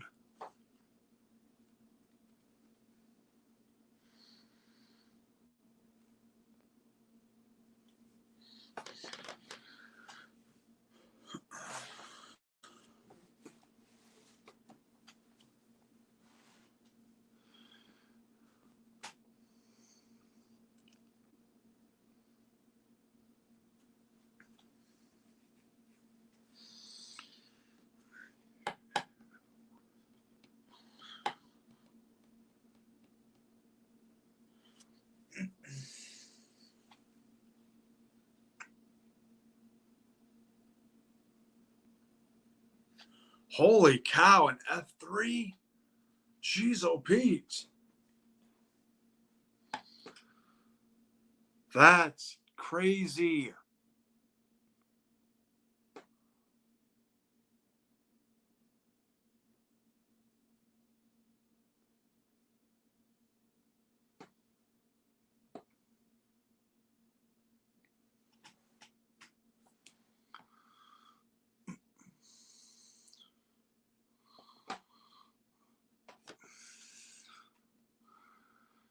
If you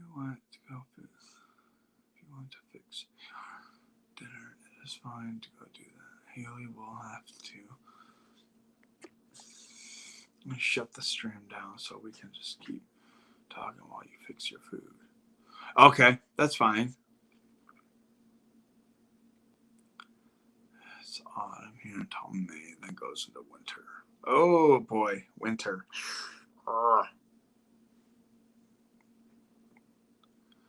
You look like you are needing to eat. Same here. Sometimes we get lucky and have spring. Yeah, I'm talking about the one like a week or two ago. Jeez. Oh, Sam on the phone. That is my favorite. I really don't have a favorite season at all.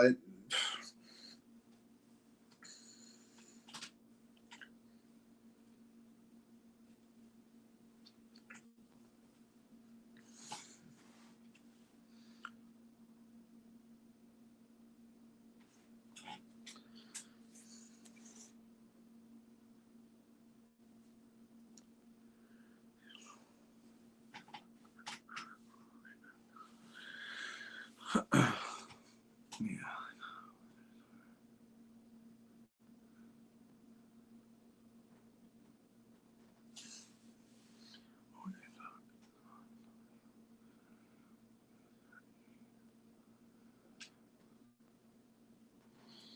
Okay.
Oh my gosh.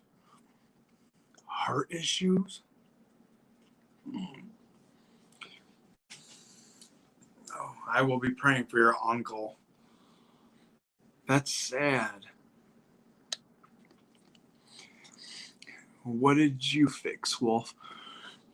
Actually, I'm making mashed potatoes, and I am gonna be eating pot pie with it.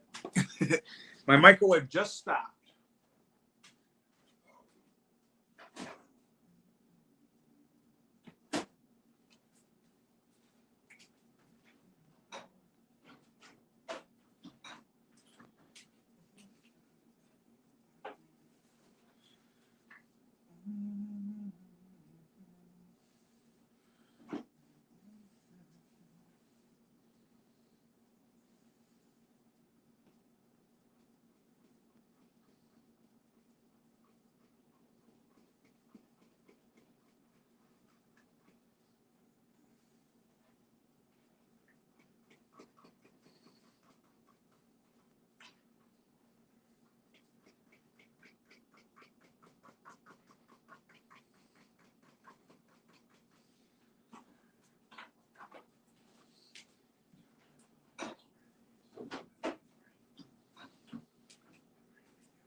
Ah,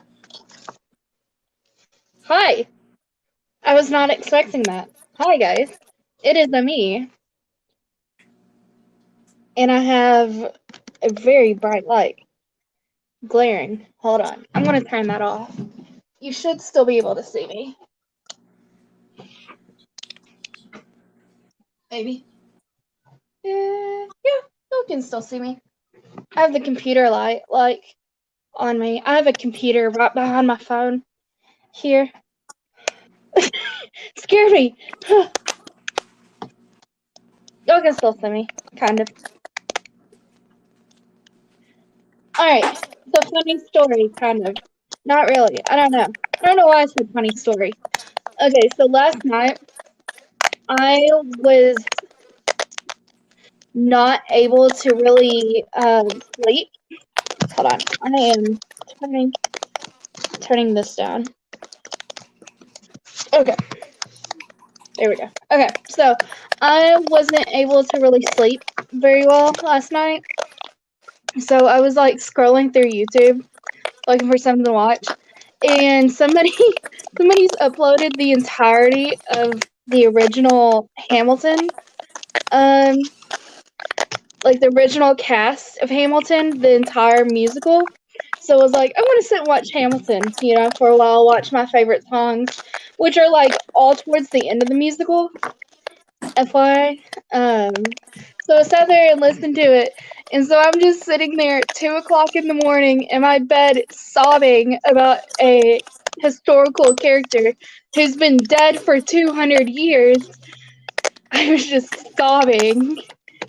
It was an emotional time. I was also laughing because I've found some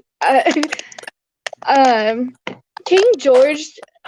Man, I should like do karaoke with King George because y'all haven't even heard King George. Like I don't think I've sung a King George song on stream before. Man, it is funny. It was kind of funny. I just was sitting there and I almost like wanted to tweet out or something, be like, "What do you do when you can't sleep at 2 o'clock in the morning? You sob over a musical. That's what you do. Is you sob." Over a character, I can't say fictional character because he's not fictional. He was a real guy that's been dead for 200 years, So, man, I don't think I've sung any of the King George songs from Hamilton, and they are like top tier hilarity. You want me to I can serenade y'all with a song. Hold on. I can serenade you with a song. Sing it, Caitlin. Okay. Oh my goodness. Okay. Okay, guys. Pick a number from 1 to 3. 1, 2, or 3. Pick one. There's 3 King George songs. Pick 1, 2, or 3.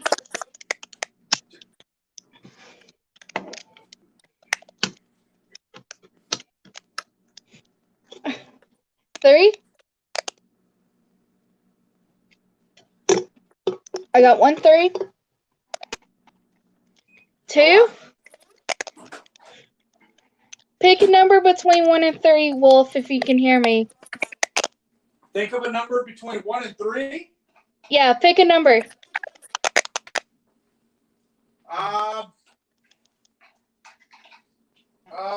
2. 2? Okay. We'll do 2 then. We'll do the second one.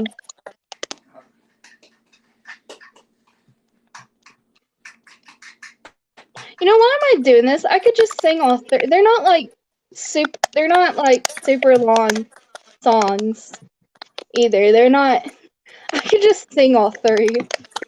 What am I doing? I could just sing all 3. You know what? We'll just sing all 3.